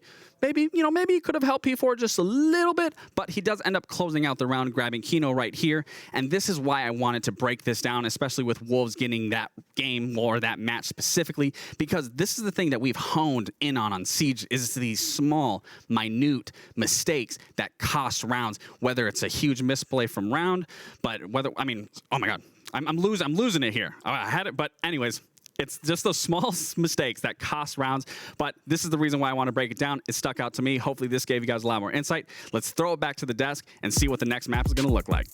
Thank you so much. I hope that M80 was taking notes. That was super informative. For sure. Yeah, and I was like, great job. I was following so in depth. But okay, we got to talk about the Wolves a little bit. There is such a shift in energy right now. Right now, we see M80, they're whispering, they're quiet, chattering over here on the Wolves side. So talk to me about like their confidence level right now. And Bibu got 4 kills. He did! Yes! 5, toppling his kill count through the Swiss stage so far. Very impressive from him. All in all, though, I do think this was a game with a lot of mistakes, right? We saw both these teams struggling to get those attacking rounds, and Oregon's a defender side of map, but I do think bringing more of that utility from Wolves would have provided some more of those attacking rounds they were desperately looking for. Spoit on the defense was an absolute menace. They weren't able to shut him down at all. Thankfully for Wolves, when they swapped sides, we saw a couple kills go the way of Bibu, and then Mowgli took over the server. Oh my god, his roam play was absolutely fantastic. Turned things around on the defense for Wolves. They win this game 7-5. All right, we got to look ahead. Map 2, Chalet. Gabe? Well, when you're feeling like Wolves are and Mowgli's coming in hot, going into that next game, that map is very frag-oriented and getting in your face. So if these teams can't find a good stride on attack, which I think now they might after that fired-up performance from Wolves, I think Wolves is going to be looking very strong going into this map. I don't think it's over yet. I think we are seeing M80 go to a comfort map. They love Chalet, 3-game win streak, and through 6 plays this season, their only loss was a 7-5 game against NIP, a team that they later beat on Chalet later on in that offseason tournament. So I do think M80, they're extremely comfortable here. They should be comfy on this map, and they should be taking the win over Wolves to push us to a 1-1. But again, does that momentum carry over for Mowgli? Do we continue seeing those mistakes from M80? All right, well, let's see how map 2 plays out. Again, elimination looming. I'm going to hand it over to Pengu, Intero, and Fresh. Well, that was quite an exciting first map, wasn't it? And now we get treated to beautiful, snowy Chalet. Winter in most of this continent, but the South and I suppose the West is coming soon. It's been cold here in Atlanta, but not as cold as it will be for M80. Wolves ice them out on this second map. Now, this might be M80's map, but this is not foreign territory for Wolves. No, it's absolutely not. That's one of the things is that, you know, M80 have picked it. It's a very high preference from M80. We saw Jesse on the desk say about the win streak that they've got. However, it's in the top 3 preference for Wolves. And it's not just in the top 3 preference for Wolves. Wolves are happy to play some of the best Chalet teams in the world on this map. I'm talking W7M. I'm talking particularly M&M. And they've beaten both of those teams in recent history on this map. So it's not unfamiliar territory. Problem Wolves have, however, is that they also have a tendency to lose it to teams that aren't very good on this map. They lost it to, aren't very good. I'm being a little bit disrespectful here. Lost it to Bliss, lost it to Virtus Pro in recent history. So if M80 lose this to Wolves, then M80, they're just bad? And if I didn't say that. Okay, no, fair enough. I won't hold against you. Hey, you put words in my mouth earlier. He can put words in your mouth if he wants. True. Fair is fair. I mean, I think if you look at this as a best of 3 as it is, and you go, okay, first map was Oregon, second map Chalet, Wolves won the first map, I would kind of favor Wolves a little bit here because Oregon and Chalet play out in a pretty similar fashion, right? You can turtle and basement bomb side if you want to, with a slight roam on Chalet, of course, and you kind of want to be in their face, you want to challenge the attackers and the entries. The thing is, Wolves start on attack again. So they're going to start on their quote-unquote weaker side, and kind of have to like make a couple of rounds happen, get that 2-4 half worst case, and then go on defense where at least on Oregon they did a lot more comfortable. Well, as we've seen some small change-ups with the operator bans here. Fenrir, picked quite extensively on Oregon, will be removed by M80 as the final ban of the operator phase. And would you believe it? Valkyrie had almost no presence whatsoever, if actually 0 presence, on Oregon. She may as well have been banned, but she wasn't. This time, they make it official. Wolves decide they don't want to deal with the Valkyrie, so she's gone. And I guess after seeing Kino on Monty, they're just a bit too scared, so they'll ban out the Monty yet again. Thermite, the very final ban, taken out of action by M80. Wolves 6 rounds to start off on attack, and they'll have to use another hard breacher to get in the building. Yeah, and that's the key point. They have to use another hard breacher to get in the building. Who's that hard breacher going to be? Ace. What's Ace susceptible to? Impacts. How many impacts have M80 brought? 8. 8 impacts they have brought. So I'm kind of liking this from M80 already. They've got a plan with that Thermite ban. It's not a common one that you do see on Chalet, but it's a very clear goal in mind. We want them to play Ace. We want to impact Drake.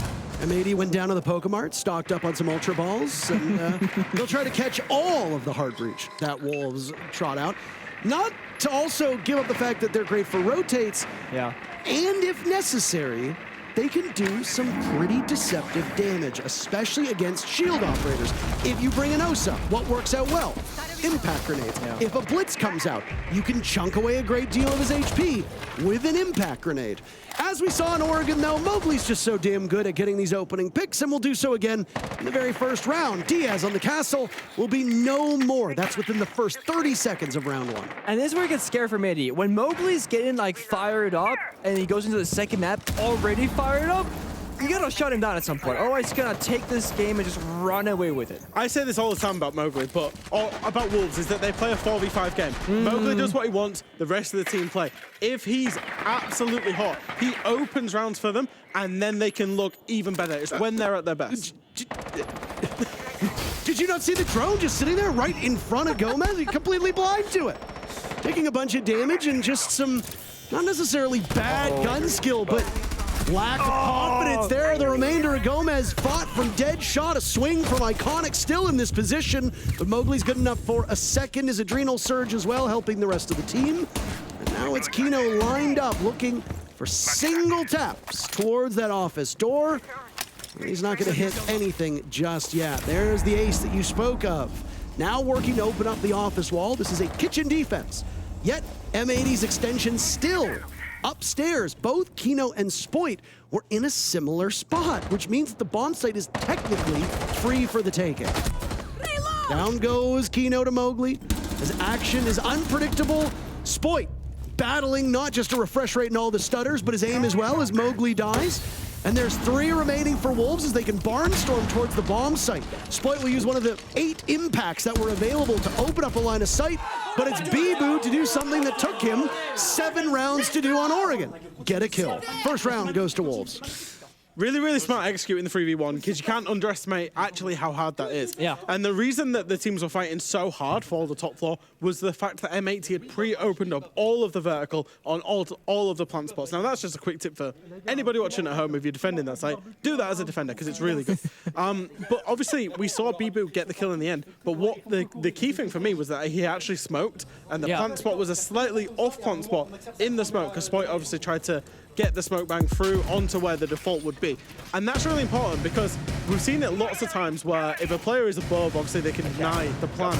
But with the smoke, with the off-plan spot, it was just really smart to just win the 3v1. Yeah, no, it is. And I just want to touch upon the smoke thing where if you're gonna smoke and then plant in the smoke, why plant in the most obvious default position, right? You want to use the smoke to plant in an off position, and like we saw, Spoit goes to the default spot pre-fire, doesn't hit a thing, he dies, the planter survives.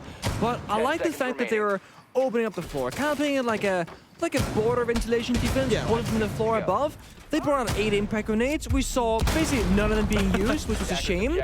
And I feel like there was a strategy in mind from M80, but then Mowgli goes in on the balcony to office, gets the opening kill, and then they're like, okay, snap, we gotta get some kills back here. And they lash out, swinging windows outside the building, but they get shut down. It's a 2-point trade favoring Wolves, and it just kind of fell apart very early on. So we're seeing a Capital brought here from Shinka. Now, the reason that you usually bring Capital is to clear out the position inside of Library, because obviously this is a Baron Gaming attack. There's the position that's usually occupied inside of Library. It's not currently occupied inside of Library, but that's what you bring the Capital for. You can firebolt off that position and then try and kill the player as he runs to drop down the hatch. Now, instead, M80, they're choosing to be kind of more extended across the map. Their positions are top blue, lobby, there's Spoit over in office, Gomez all the way by trophy. They are very spread out across the map, so if Wolves realize this, they could potentially take Library and site very quickly. Good and extensive roam in the previous round from M82. I think even with that early onslaught that was brought on by Wolves, there was only a single player from M80 that was playing near the bomb site. Everybody else was strewn about. This time, though, a little bit safer. Diaz was the first to die in the previous round, playing as the Castleys on a far more important and active role this time as Solus. And Kino from above over by Chimney, out-dueling P4 and flicking on to Bibu, but it's the upside-down repel that now he needs to contend with. Safe harbor found behind that Kiba barrier inside of Library. His Deadshot might have another opportunity, and he indeed finds it. Down goes Kino. He'll need to crawl away.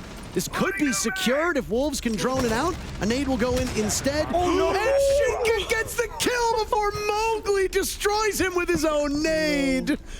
My, that's not ideal. It was a nice bounce, but it went in the wrong direction, so it takes out his teammate instead, and all of a sudden that 3 versus 4 becomes a 2 versus 4, and the plan can't quite be covered any longer, so Wolves, they gotta pick up the piece and go for kills instead. Oh, yeah, you've got to just try and force your way into sight, and there you go. I think that was for the Wolves, that round was the definition of trying to do too much. Yeah. Because M80 had such an extended roam out towards Trophy, out towards Kitchen, that for the most part is absolutely irrelevant, because when you can take Library or hold the defenders out of Library Key, you don't have to take it, just hold them out of it if they're not already playing there. You can use that Ying and the Capitol that you've got. You've got the best operators to try and just facilitate a double window plan, because you can firebolt off the player in stock. Now, if Wolves had realized that, if you gave them a do-over, they would have just hit site straight, but they're trying to do too much, too far away, and they're still continuing to do too much when they're nading out their own players as well. It's, yeah, you know, look at where these engagements are happening. They just don't need to be there if they'd have had to read into the round. I mean, I like the fact that they go for the nade to secure the kill, right? But at the same time, Shinka jumps in the window, and you don't need to use the nade at all. So they jump in and use the nade. The guy gets the kill for free. The nade was basically wasted, but it also kills his teammate, so it's just like a double negative. But I think you're right. They're doing too much, and they're just lacking information in arguably the right areas. Had they had one single drone the bomb site itself, they would know it was clear. And as you said, you got Ying for upstairs, the carrots are for downstairs, you just hit that mini execute, you jump in the window, you hold F, you plant, you pay 4 times the building. It's free. It's super, super free. But if you don't have the intel to make that decision, you simply can't go for that That's play. the thing. We have the bird's eye. We have the God's eye view of just seeing absolutely everything. Outlines, utility, drones, everything. Obviously, Wolves are inside of the server. They might not have had said information. Now, we're going to go all the way over onto the basement bomb site. Now, a slight bit of a roam again from M80. We're seeing Gomez up on the library stairs, and Sporty's off site as well with 3 inside of site. So it's going to be curious as to whether Wolves actually choose to clear these guys out and chase their tail a little bit, or whether they realize that and try and overwhelm the site. The first 2 rounds were in stark contrast to each other when it came for the information game, and I don't know if maybe Wolves got knocked off so early by Kino and then had to just fight through it, and I can imagine those comms being quite chaotic, especially with M80 changing things up with how they want to go about playing off-site. Again, another very extensive roam from M80 will define the early portion of this round with Spoit and Gomez together, but hold on a second. Deadshot creeping down main stairs, ever closer. Blue looks clear. Deadshot will let that cloaking device recharge for a moment as Diaz now looking to get active. Snook of Deadshot primed with a grenade. It sails out. The jig will be up. It goes off, but nobody's to be found as now it's Kino tussling over towards Blue and might be able to prevail in an engagement as there goes a gas canister and he's thwarted by Bibu on stairs. Deadshot's in the middle of the site, boys, and he takes down Iconic before looking towards Connector. Diffuser is in as well in the hands of Shinka, but it's Spoit on the play. Goes undiscovered, putting all those bullets in the P90 to good use. A prolonged engagement with P4, now tasked with dealing with this Mowgli not too far off. A grenade goes down, but Spoit's dancing around all of them. Mowgli slaughtering him. Numbers holding steady for Wolves at the moment as an adrenal surge gives them just a bit more staying power. They've got to get that diffuser down at some point. That Oregon map was not defined by exec play at all, no objective play. So, what do you do next? What's the next step with 45 seconds remaining? You reset, right? You want to get the numbers back here, get people in the right positions, blue stairs, fireplace stairs, and breach. And I don't know if you want to just go for a sharp plant because you can't cover everything here. The big problem is there's a bulletproof in sight looking at the breach that can see exactly what they're doing, feeding that information to the 2 defenders. And that's going to allow them to choose their play carefully. Final 30 seconds, Mowgli very active walking in. Gomez has something to say about that. You'll need perfect protection, but Shinka gets off the plan and takes matters into his own hands. Wolves pick up their second round. So impressive as well. If you compare that Wolves attacks on Chalet to Oregon, they are playing together, they're communicating. I mean, even that 2 versus 1, they was like, oh, he crushed, you gotta get off the plan, get your gun up, and he does exactly just that and secures the kill. But also, they're finding the gaps. Deadshot on the nuke really early on, down the fireplace staircase, and they've also forced out M80's tactical timeout just after 3 rounds. Beautiful stuff. They're gonna take library. Yeah, they're not gonna push. I think if we double, we just hit double blue that round. Yeah, we just double blue again. We go basement again, bro, and double blue because we just didn't move fast enough, you know. So should be a fair rerun. Yeah. Or do you want to go master? Do you want to go master? Nah, don't go master, bro. Just go kitchen. Go kitchen and don't give the first pick, bro. And then like make the layer, and give us them time, you know, because they took a lot of time to freeze and then take library, you know. So like you start there and then make them take library. Force them to take library. Switch side. Go low. They're very slow. When they take library. Normally we see tactical timeouts to try and, you know, invigorate energy into the teams. That was a very technical tactical timeout, talking about the site choice. And I think, you know, Bodega was talking about initially about going back down to the basement. So again, even when we see that, they were talking about doubling up blue, trying to hold on to site a little bit more. We've noticed it. They're roaming a lot. In terms of M80, they're roaming very heavy. And yeah, they talked about what site. Was it going to be the same site? Was it going to be kitchen? Was it going to be top floor? They have gone downstairs and they are going to try and stay a little bit closer to site this time, from the sounds of that. Yeah, they said they were going to do the double blue hold. And that, I mean, I guess that's what we saw last time. Kino plays close to the shotgun, one plays on close to 90 corner. And the thing is, Kino died swinging in that previous round. It's like, he's up against the Buck. Buck doesn't have grenades. It's been a couple of years. You don't need to swing anything. You can stick the corner, ask your team to help you, and then escape out, maybe. I was having such a good time. I know, Why did you remind me that Buck doesn't have grenades? Sledge also lost this M80 like 2 years ago. See that 1,000-yard stare. Jack just goes catatonic, as you mentioned the Buck nades. The holy golden days. I mean, I did play Smoke in Pro League back when I had the SMG-11 ACOG, and I don't even remember what it felt like, but it must have been glorious. That's something you gotta include on your bingo next time. Nick talking about when he was a pro. Oh, come on. That's every event. He was. Did you know that? I mean, I've teamed with Nick when he was a pro. Yeah. We've done absolutely everything together at this time. How did that go, Jack? One of only a couple of invitationals. G2 didn't win, and I was a part of. But we don't talk about that. We don't talk about that. Shinka very early on threw a Selma onto that garage wall.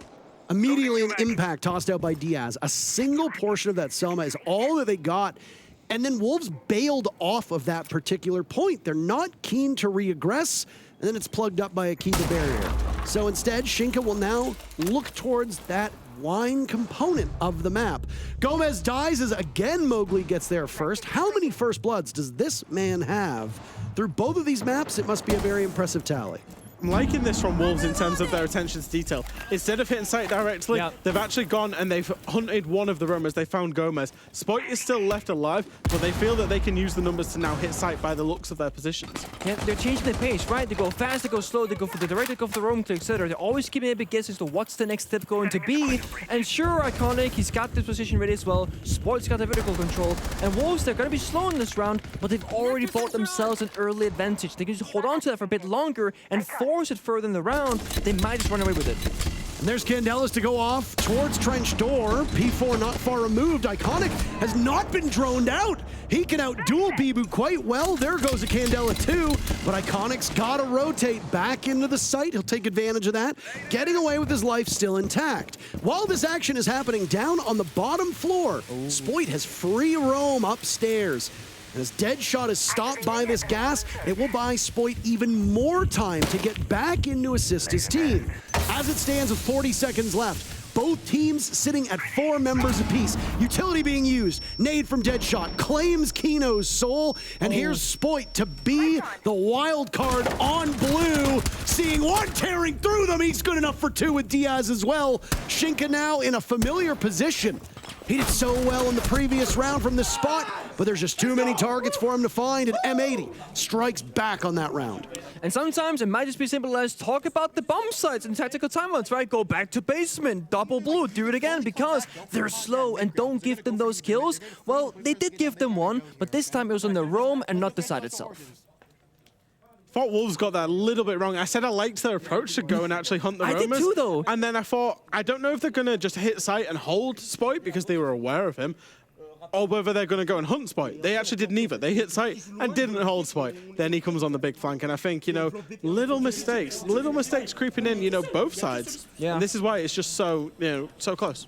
I was gonna say, I think there's 2 points where Wolves kind of missed the mark, right? It was Iconic playing Barlow from that trench door, either went undroned or just only people walking in. There was no trade. That's such a crucial spot to clear. And also, no flank drone on blue stairs. As you said, if you know Spot is roaming, sure it's Solus, he might find the drones. But when he flanked, there were 4 or 3 drones left alive. So one of those, I mean, the most crucial spot you can cover is gonna be your double blue stairs players. And that didn't happen, so he gets 2 kills. Speaking of flanks, BB was hovering the Twitch. He's decided to jump on the Nomad, maybe knowing that that was a little bit of an issue. Although, you know, it's not that often you see on Chalet big flanks coming in.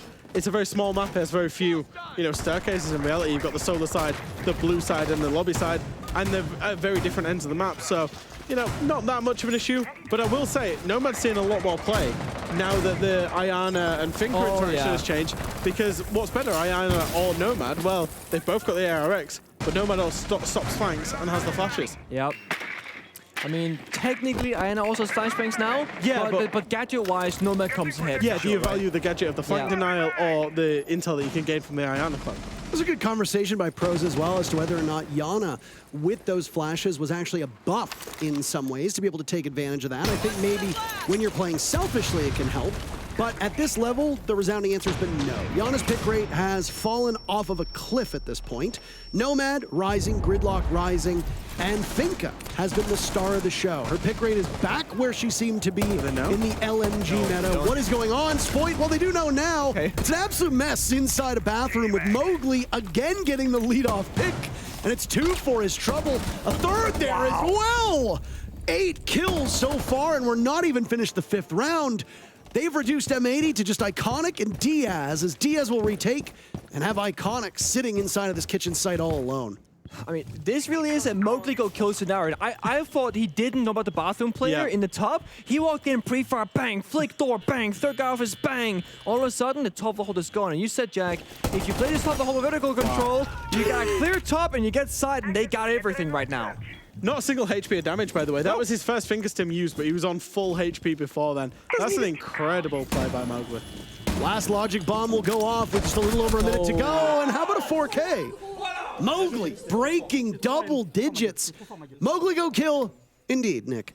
And then you can see the triumph on the side of Wolves, as was on Oregon. A very back and forth match between these 2 squads. So in the very first round, M80 defended kitchen, Mowgli got a 3K, and we saw round number 5, M80 they go kitchen, Mowgli gets a 4K. If they go to kitchen again, he gets an ace, and then it's over.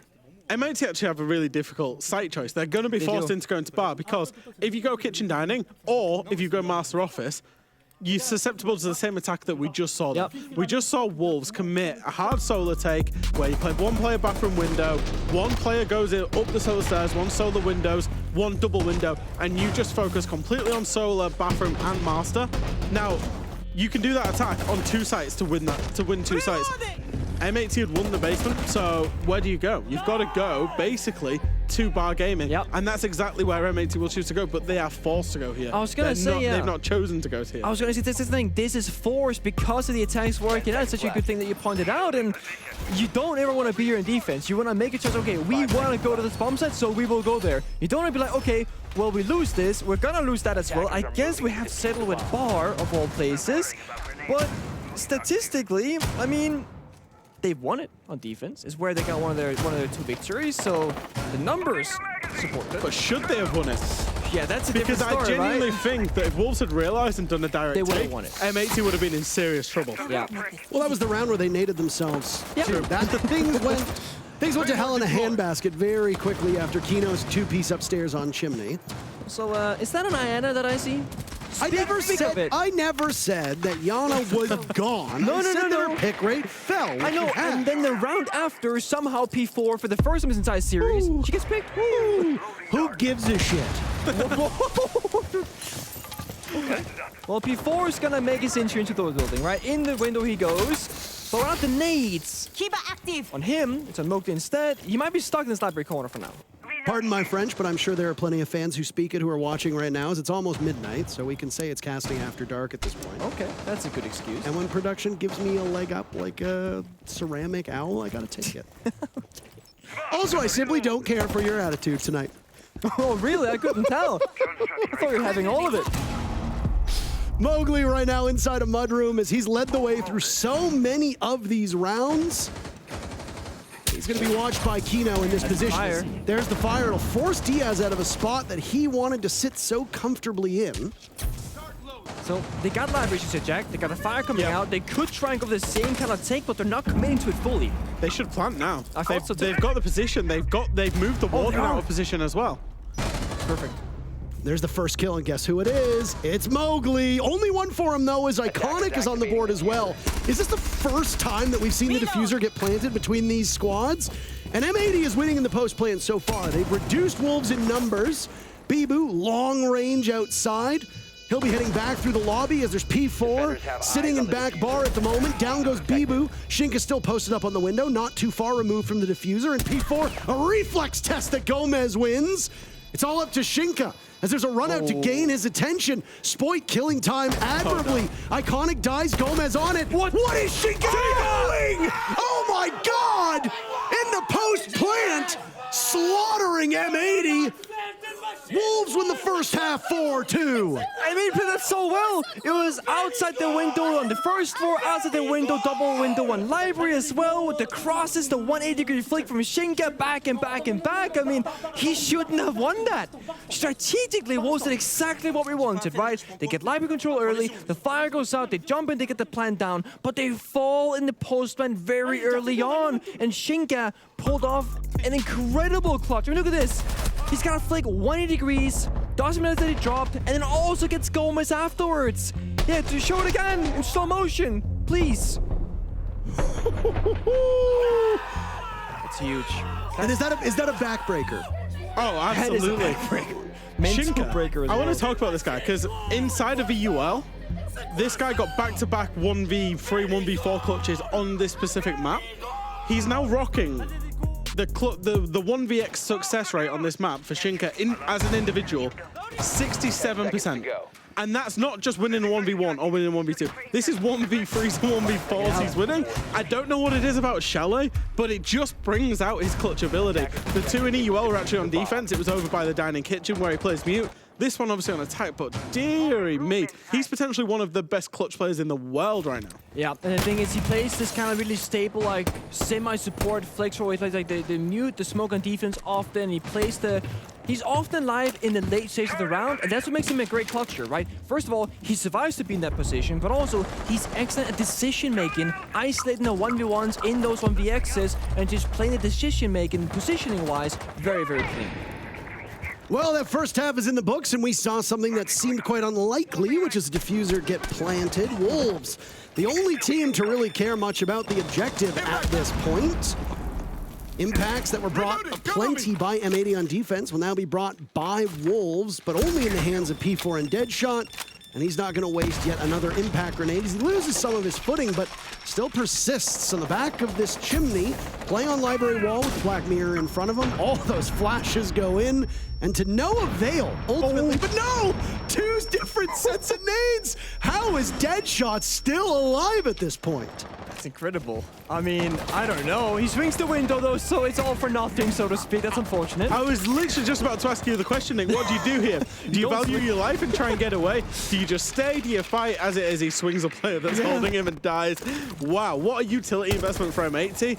Wolves got away with it, and then they gave it right back. Yeah. Was it worth it, though? Was it worth it from M80 to expend pretty much everything except for a single secondary hard breach and 2 flashes? With the results-based analysis, yes. Had he have stayed alive and been a bit like what Mowgli is here, yeah.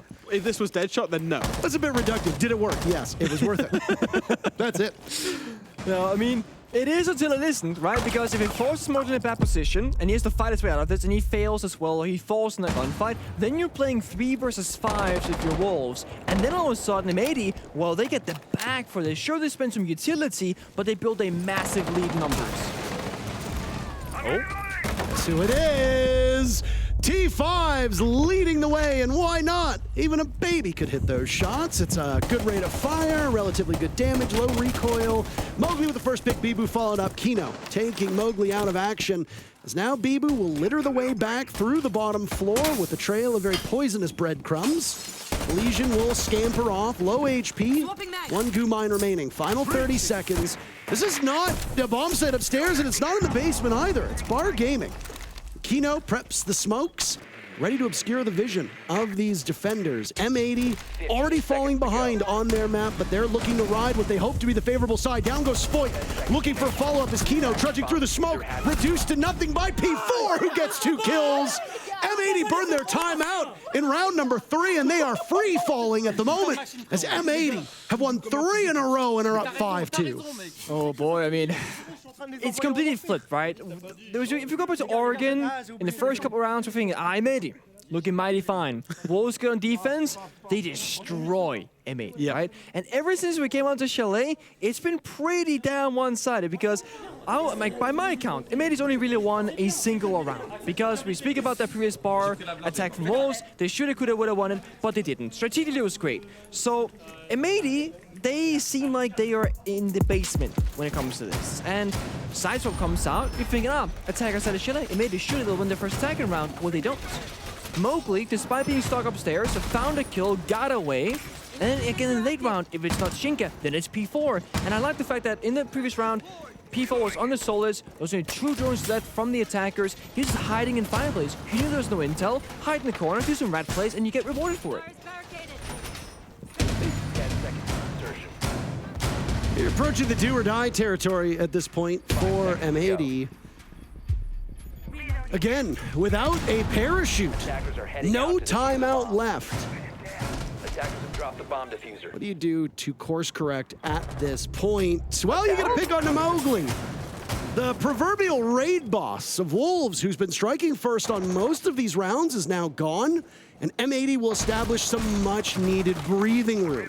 10 seconds off the clock, and M80 already have a major advantage. Though, if you are Mozzie, you hope that your pests have been put down at this point, but you've still lost an incredible player on the side of Wolves. Yeah, and I think in this scenario, I don't really blame Motive for going for a spawn peek. You're up 5-2. You haven't really been going for this, in the previous rounds. You might catch them off guard.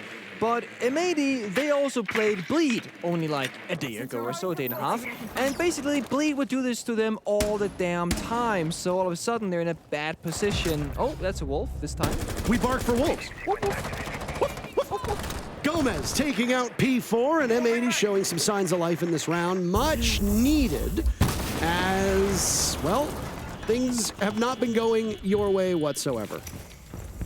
No, 5v3, I think for M80 it's really important that they actually get a foothold back in this game as well. So a nice bit, if this round finishes as a flawless, it will give them a lot of confidence. So it's not just for me whether they win the round, it's also whether how convincingly they win it, as to whether they're still in this tie or not. Oh, you're right. I mean, Deadshot's 1 HP, M80, they're looking mighty fine in this round. The question is to say, can they do it flawlessly? Just choke them out in the light. It's the discipline. Taking it nice and slow, just waiting for everything to be happening. And just again, making sure that if Wolves are going to be swinging, they're holding those angles and locking them out. Nade primed to ready from Gomez now. As Deadshot will lose those track stingers in front of him. Playing to die at this point. Kino will gladly reward him on that journey. Vivu rocking that Vitality skin, a nice sight to see on the MPX above. Z and Shinka will need to clutch out, but right now M80 have fired themselves up in this round. And if they can find Shinka, they'll do so flawlessly. That's exactly it. Sidearm out for Diaz. M80 still very much in this match, but they got a couple more rounds to go to close that gap. Yeah, and that's with Motive spawn peeking and dying, and it's on the kitchen bomb site, which statistically doesn't really seem to favor defense at all. So I'm actually surprised, rather, that Wolves up to go there as their second choice. You got Master Bedroom, you got that basement bomb side. Oh, it's a jump out. It wasn't just spawn peek, he jumped out the window. In terms of the site choice, actually, Nick, I just wanted to pick up on that because, Wolves, they've got a 51% defense win rate. However, that's very equally split across their sites as well. You've got 56% defense win rate for Bar Gaming, 50% for Kitchen, and then 45% for the basement bomb site. So it's not even like they've got a very clear and obvious bomb site that they should go to. They are very, they're happy playing all of them, but not to any great effect because it's 50-50 basically across all of them. I mean, if I look at this from how Wolves they like to play basement Oregon with the heavy roam, playing the more fluid bomb sites, if you will, like kitchen and bar, you can play across all 3 floors, it makes sense to me. But now they go basement, you think, they're gonna turn, they're gonna change up the pace. No.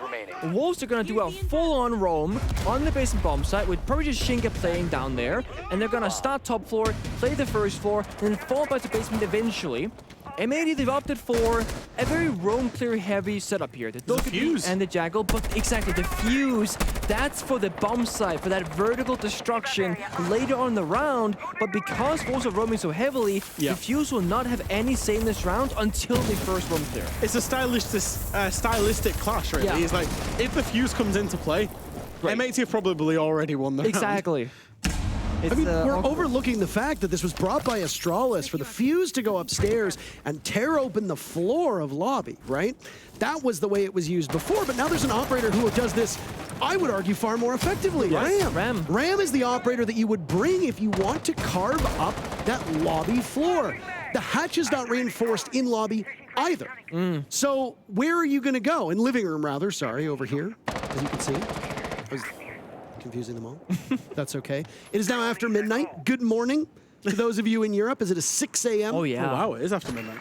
French fans will be waking up and be quite happy at this particular moment. Maybe not this round, as the Oryx was brought to hold map control, and Deadshot is going to hold this L with 1:15 off the clock as M80 yet again strike first. They've been doing a much better job of getting on the board early and have either gotten first blood or drawn even in all of the last 5 rounds. So P4's between a rock and a hard place here. He's got Spoit moving in from the bathroom. He's got DS holding him from Trophy, but he manages to get away. You've got to say that's a little bit of a blunder by M80 because that was a surefire kill. I was just lining up to say how he could not get out at all, and it was a complete guarantee, and then he runs away. I've kind of cast a cursed M80 there. You have, but again, they can reap the rewards. They get the roam, they get the one first kill rather, and now Gomez gets enabled on the fuse. So if you're M80, you're very happy. You've got everything you could possibly imagine, and Wolves are forced back into a corner, and they pretty much have to lash out. You can't stay on site because the fuse on the table. Main breach is opened up already.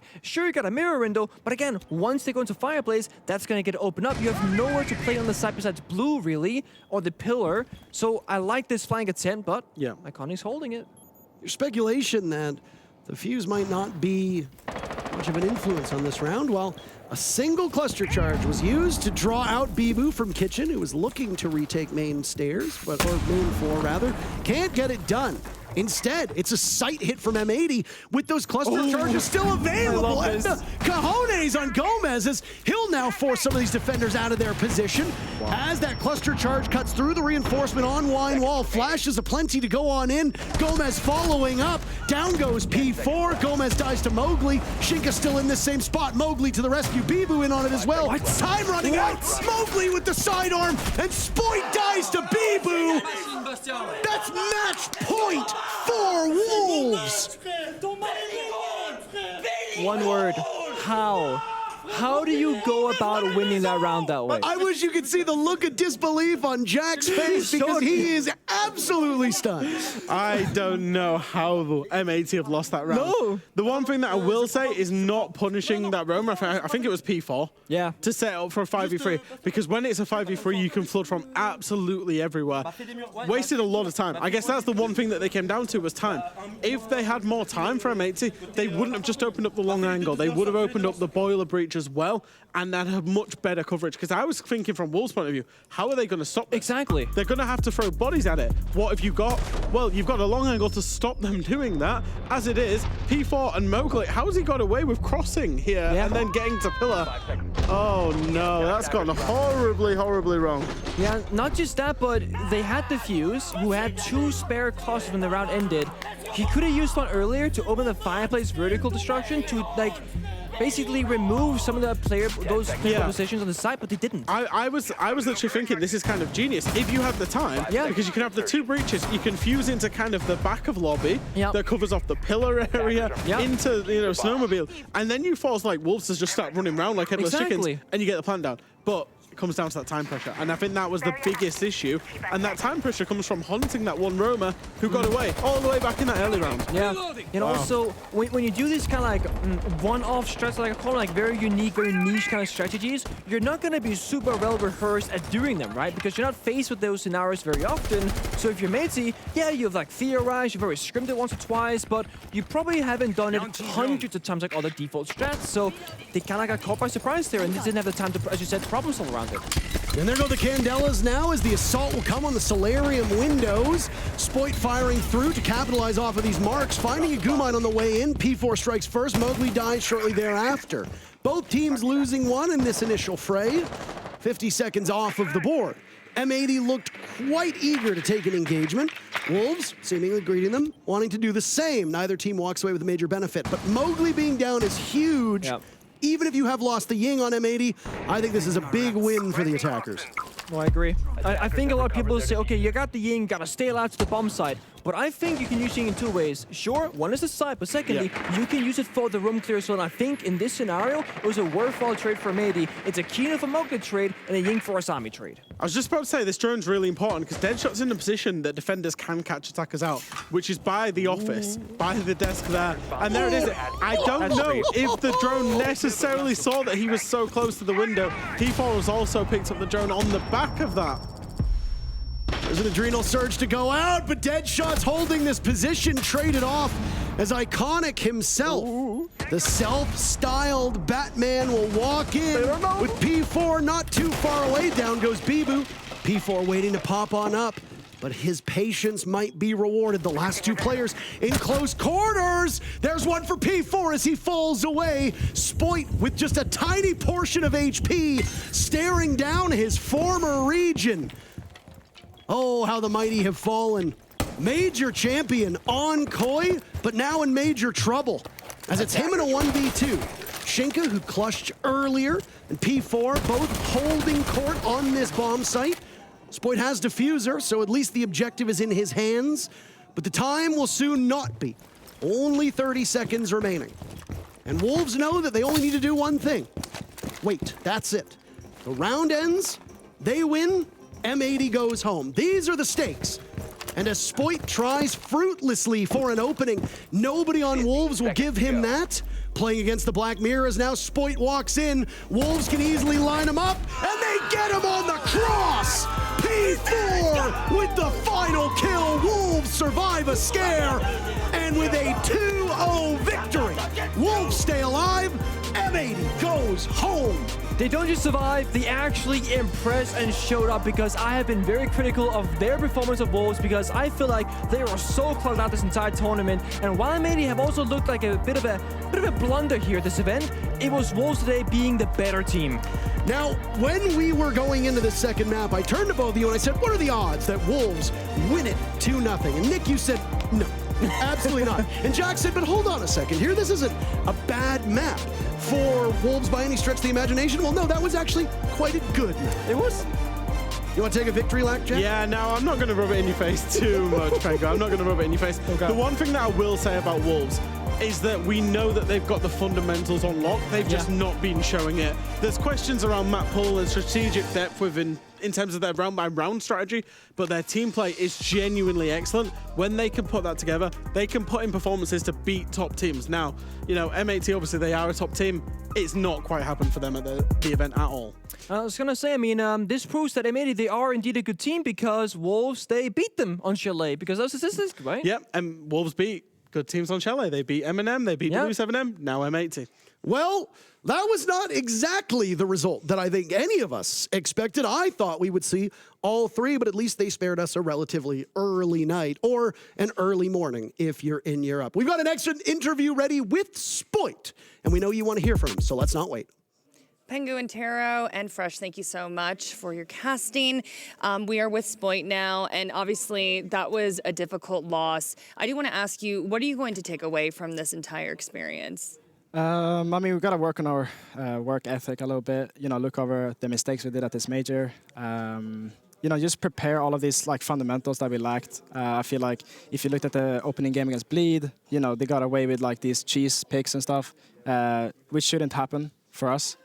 So there's a lot on going back on fundamentals, communication, and just working for that for the Invitational. I want to talk to you about your tweet recently. You Yeah. said it was a wake-up call. Could you elaborate on that a little bit more? Yeah, I mean, I just felt like I had to work a little bit harder. I felt like I found a gap in my own work, and I just had to work a little bit harder. I did a lot of prep for today, for example, but those guys just were playing great Siege today, and they caught us off guard, and just gonna work harder next time.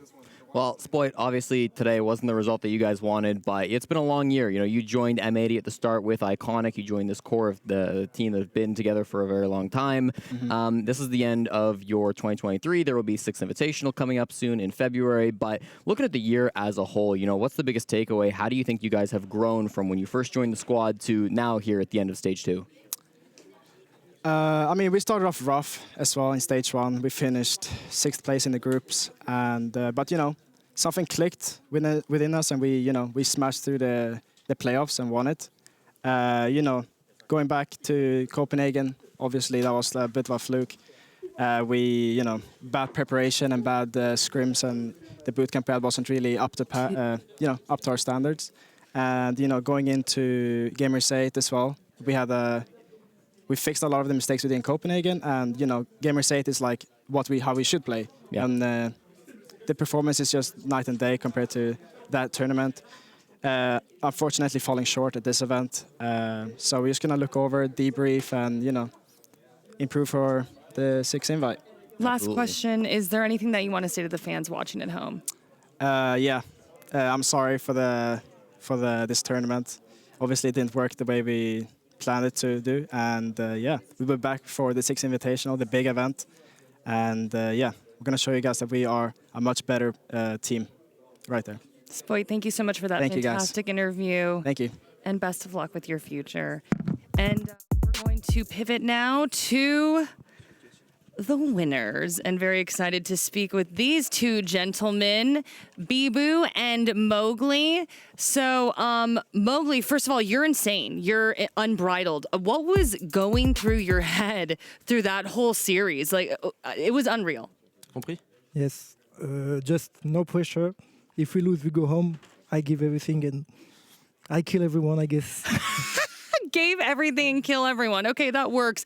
Bibu, the hairstyle change. I mean, it's doing something, right? Yes, I guess not for my first map, but for the team it changed a lot. We said that this haircut didn't work. Back to the wall, we have nothing to lose. Yeah. Except my hair, so we tried, and it works. My teammates are insane, like you said. They all played amazing, so much energy. I think it's what we lacked at the beginning of the major, and I think now we can say we are in. Mowgli, I want to pick your brain about Chalet. Was there any part of that map that really stuck out to you that you were like, this is where we're going to take this one? Chalet is a good map for us. Like it's home, It's. Est-ce qu'il y a un moment qui t'a dit est-ce qu'il y a un moment qui t'a dit putain c'est là on va gagner? Ah okay, my bad. No, you're okay. Bibu, backup translator as well. Yeah. I guess when we switch on defense, the first round 5-2, I was like, okay, it's win. Like no, comment dire, pas de doute. No doubt. What about for you? Was there a point on that map where you were just like, okay, the confidence levels are through the roof right now? I think we can just highlight the amazing clutch of Shinka. Mm-hmm. We are the control on this round, and I think it's this round that can turn all the momentum for teams. Oh. And just Shinka as the clutch player of the team just clutch an insane 1v3, and it took us like for 4-2 on the half, and after we just got another round 5-2. I think the team confidence was so high that we couldn't lose. And we were looking at those amazing highlights. You're literally picking up people. I mean, you were a high energy team, but it did seem like it was extra today. Was it just that elimination looming? Yeah, because we didn't play our best Siege since the beginning of the major. Like we know we are so good at home, online, so I guess no pressure. We play together, we pick everything, and it worked. Yeah. It worked for sure. Bibu, last question. Looking ahead, what is the plan as quickly as you can? play as we play today. Like we said, we didn't play as ourselves before. Like you said, the energy today, I think it's the result of not giving it on the 2 first play days. And now we are in, like I said, Wolves are back. Watch out, guys, because now we are in the majors. Oh my gosh, it just gave me chills. All right, Bibu and Mowgli, thank you so much for that fantastic interview. We're going to bring in our analysts now, but y'all go and enjoy that victory. Thank you. Jesse, I mean, fighting words there. I mean, it's a different Wolves. You know, they have a completely different attitude. I'm just, their smiles, it seems like they're having fun. I love this Wolves we're seeing. Oh, undoubtedly. And I'm glad we're seeing Bibu back on the scoreboard, too. You know, we talked about his stats ahead of time, and he bounced back. All right? I see you, Bibu. Bouncing back, all right? I believe we said 5-tuppling his kills in the first map, also grabbing some big kills in that second map as well. Mowgli playing out of his mind through that game, undoubtedly. Thought the pushes through that game on Chalet were absolutely explosive. A lot of the good clears that came through, pushing together, playing as a unit. That's what we need to see from the Wolves, and we've seen it now. And I do hope that for them, this is the start of a comeback. We saw M&M in Copenhagen go down 0-2 and make that 3-2 comeback. Wolves could do it as well. Yeah, and if we see that momentum that they just brought here after that first map, going into that second map, specifically with Mowgli, I mean, that was beautiful from this team, and Mowgli specifically. And Iconic just walking by us. This is Iconic's hometown. They're not going to the main stage. I mean, that's heartbreaking. It is, and there's nothing worse than when you're in your home place or having family getting ready to come see you, and then now, you know, you aren't playing. But that doesn't take away from it. You're still with your family. They can still see what you do. They can come to the event. It is an experience nonetheless. I experienced it at Invite when I was on CLG. We got grouped. My parents were coming out. Had to tell them, hey, Mom, we suck. But bottom line is, they came, they get to see what I do. It is nice to show my parents, you know, what that was like. And I know Iconic's going to do the same thing. And it is fun to see their kid just see what they do for a living, what their job is. And that's still something in and itself. Yeah, that's very true. Way to be positive. I do want to look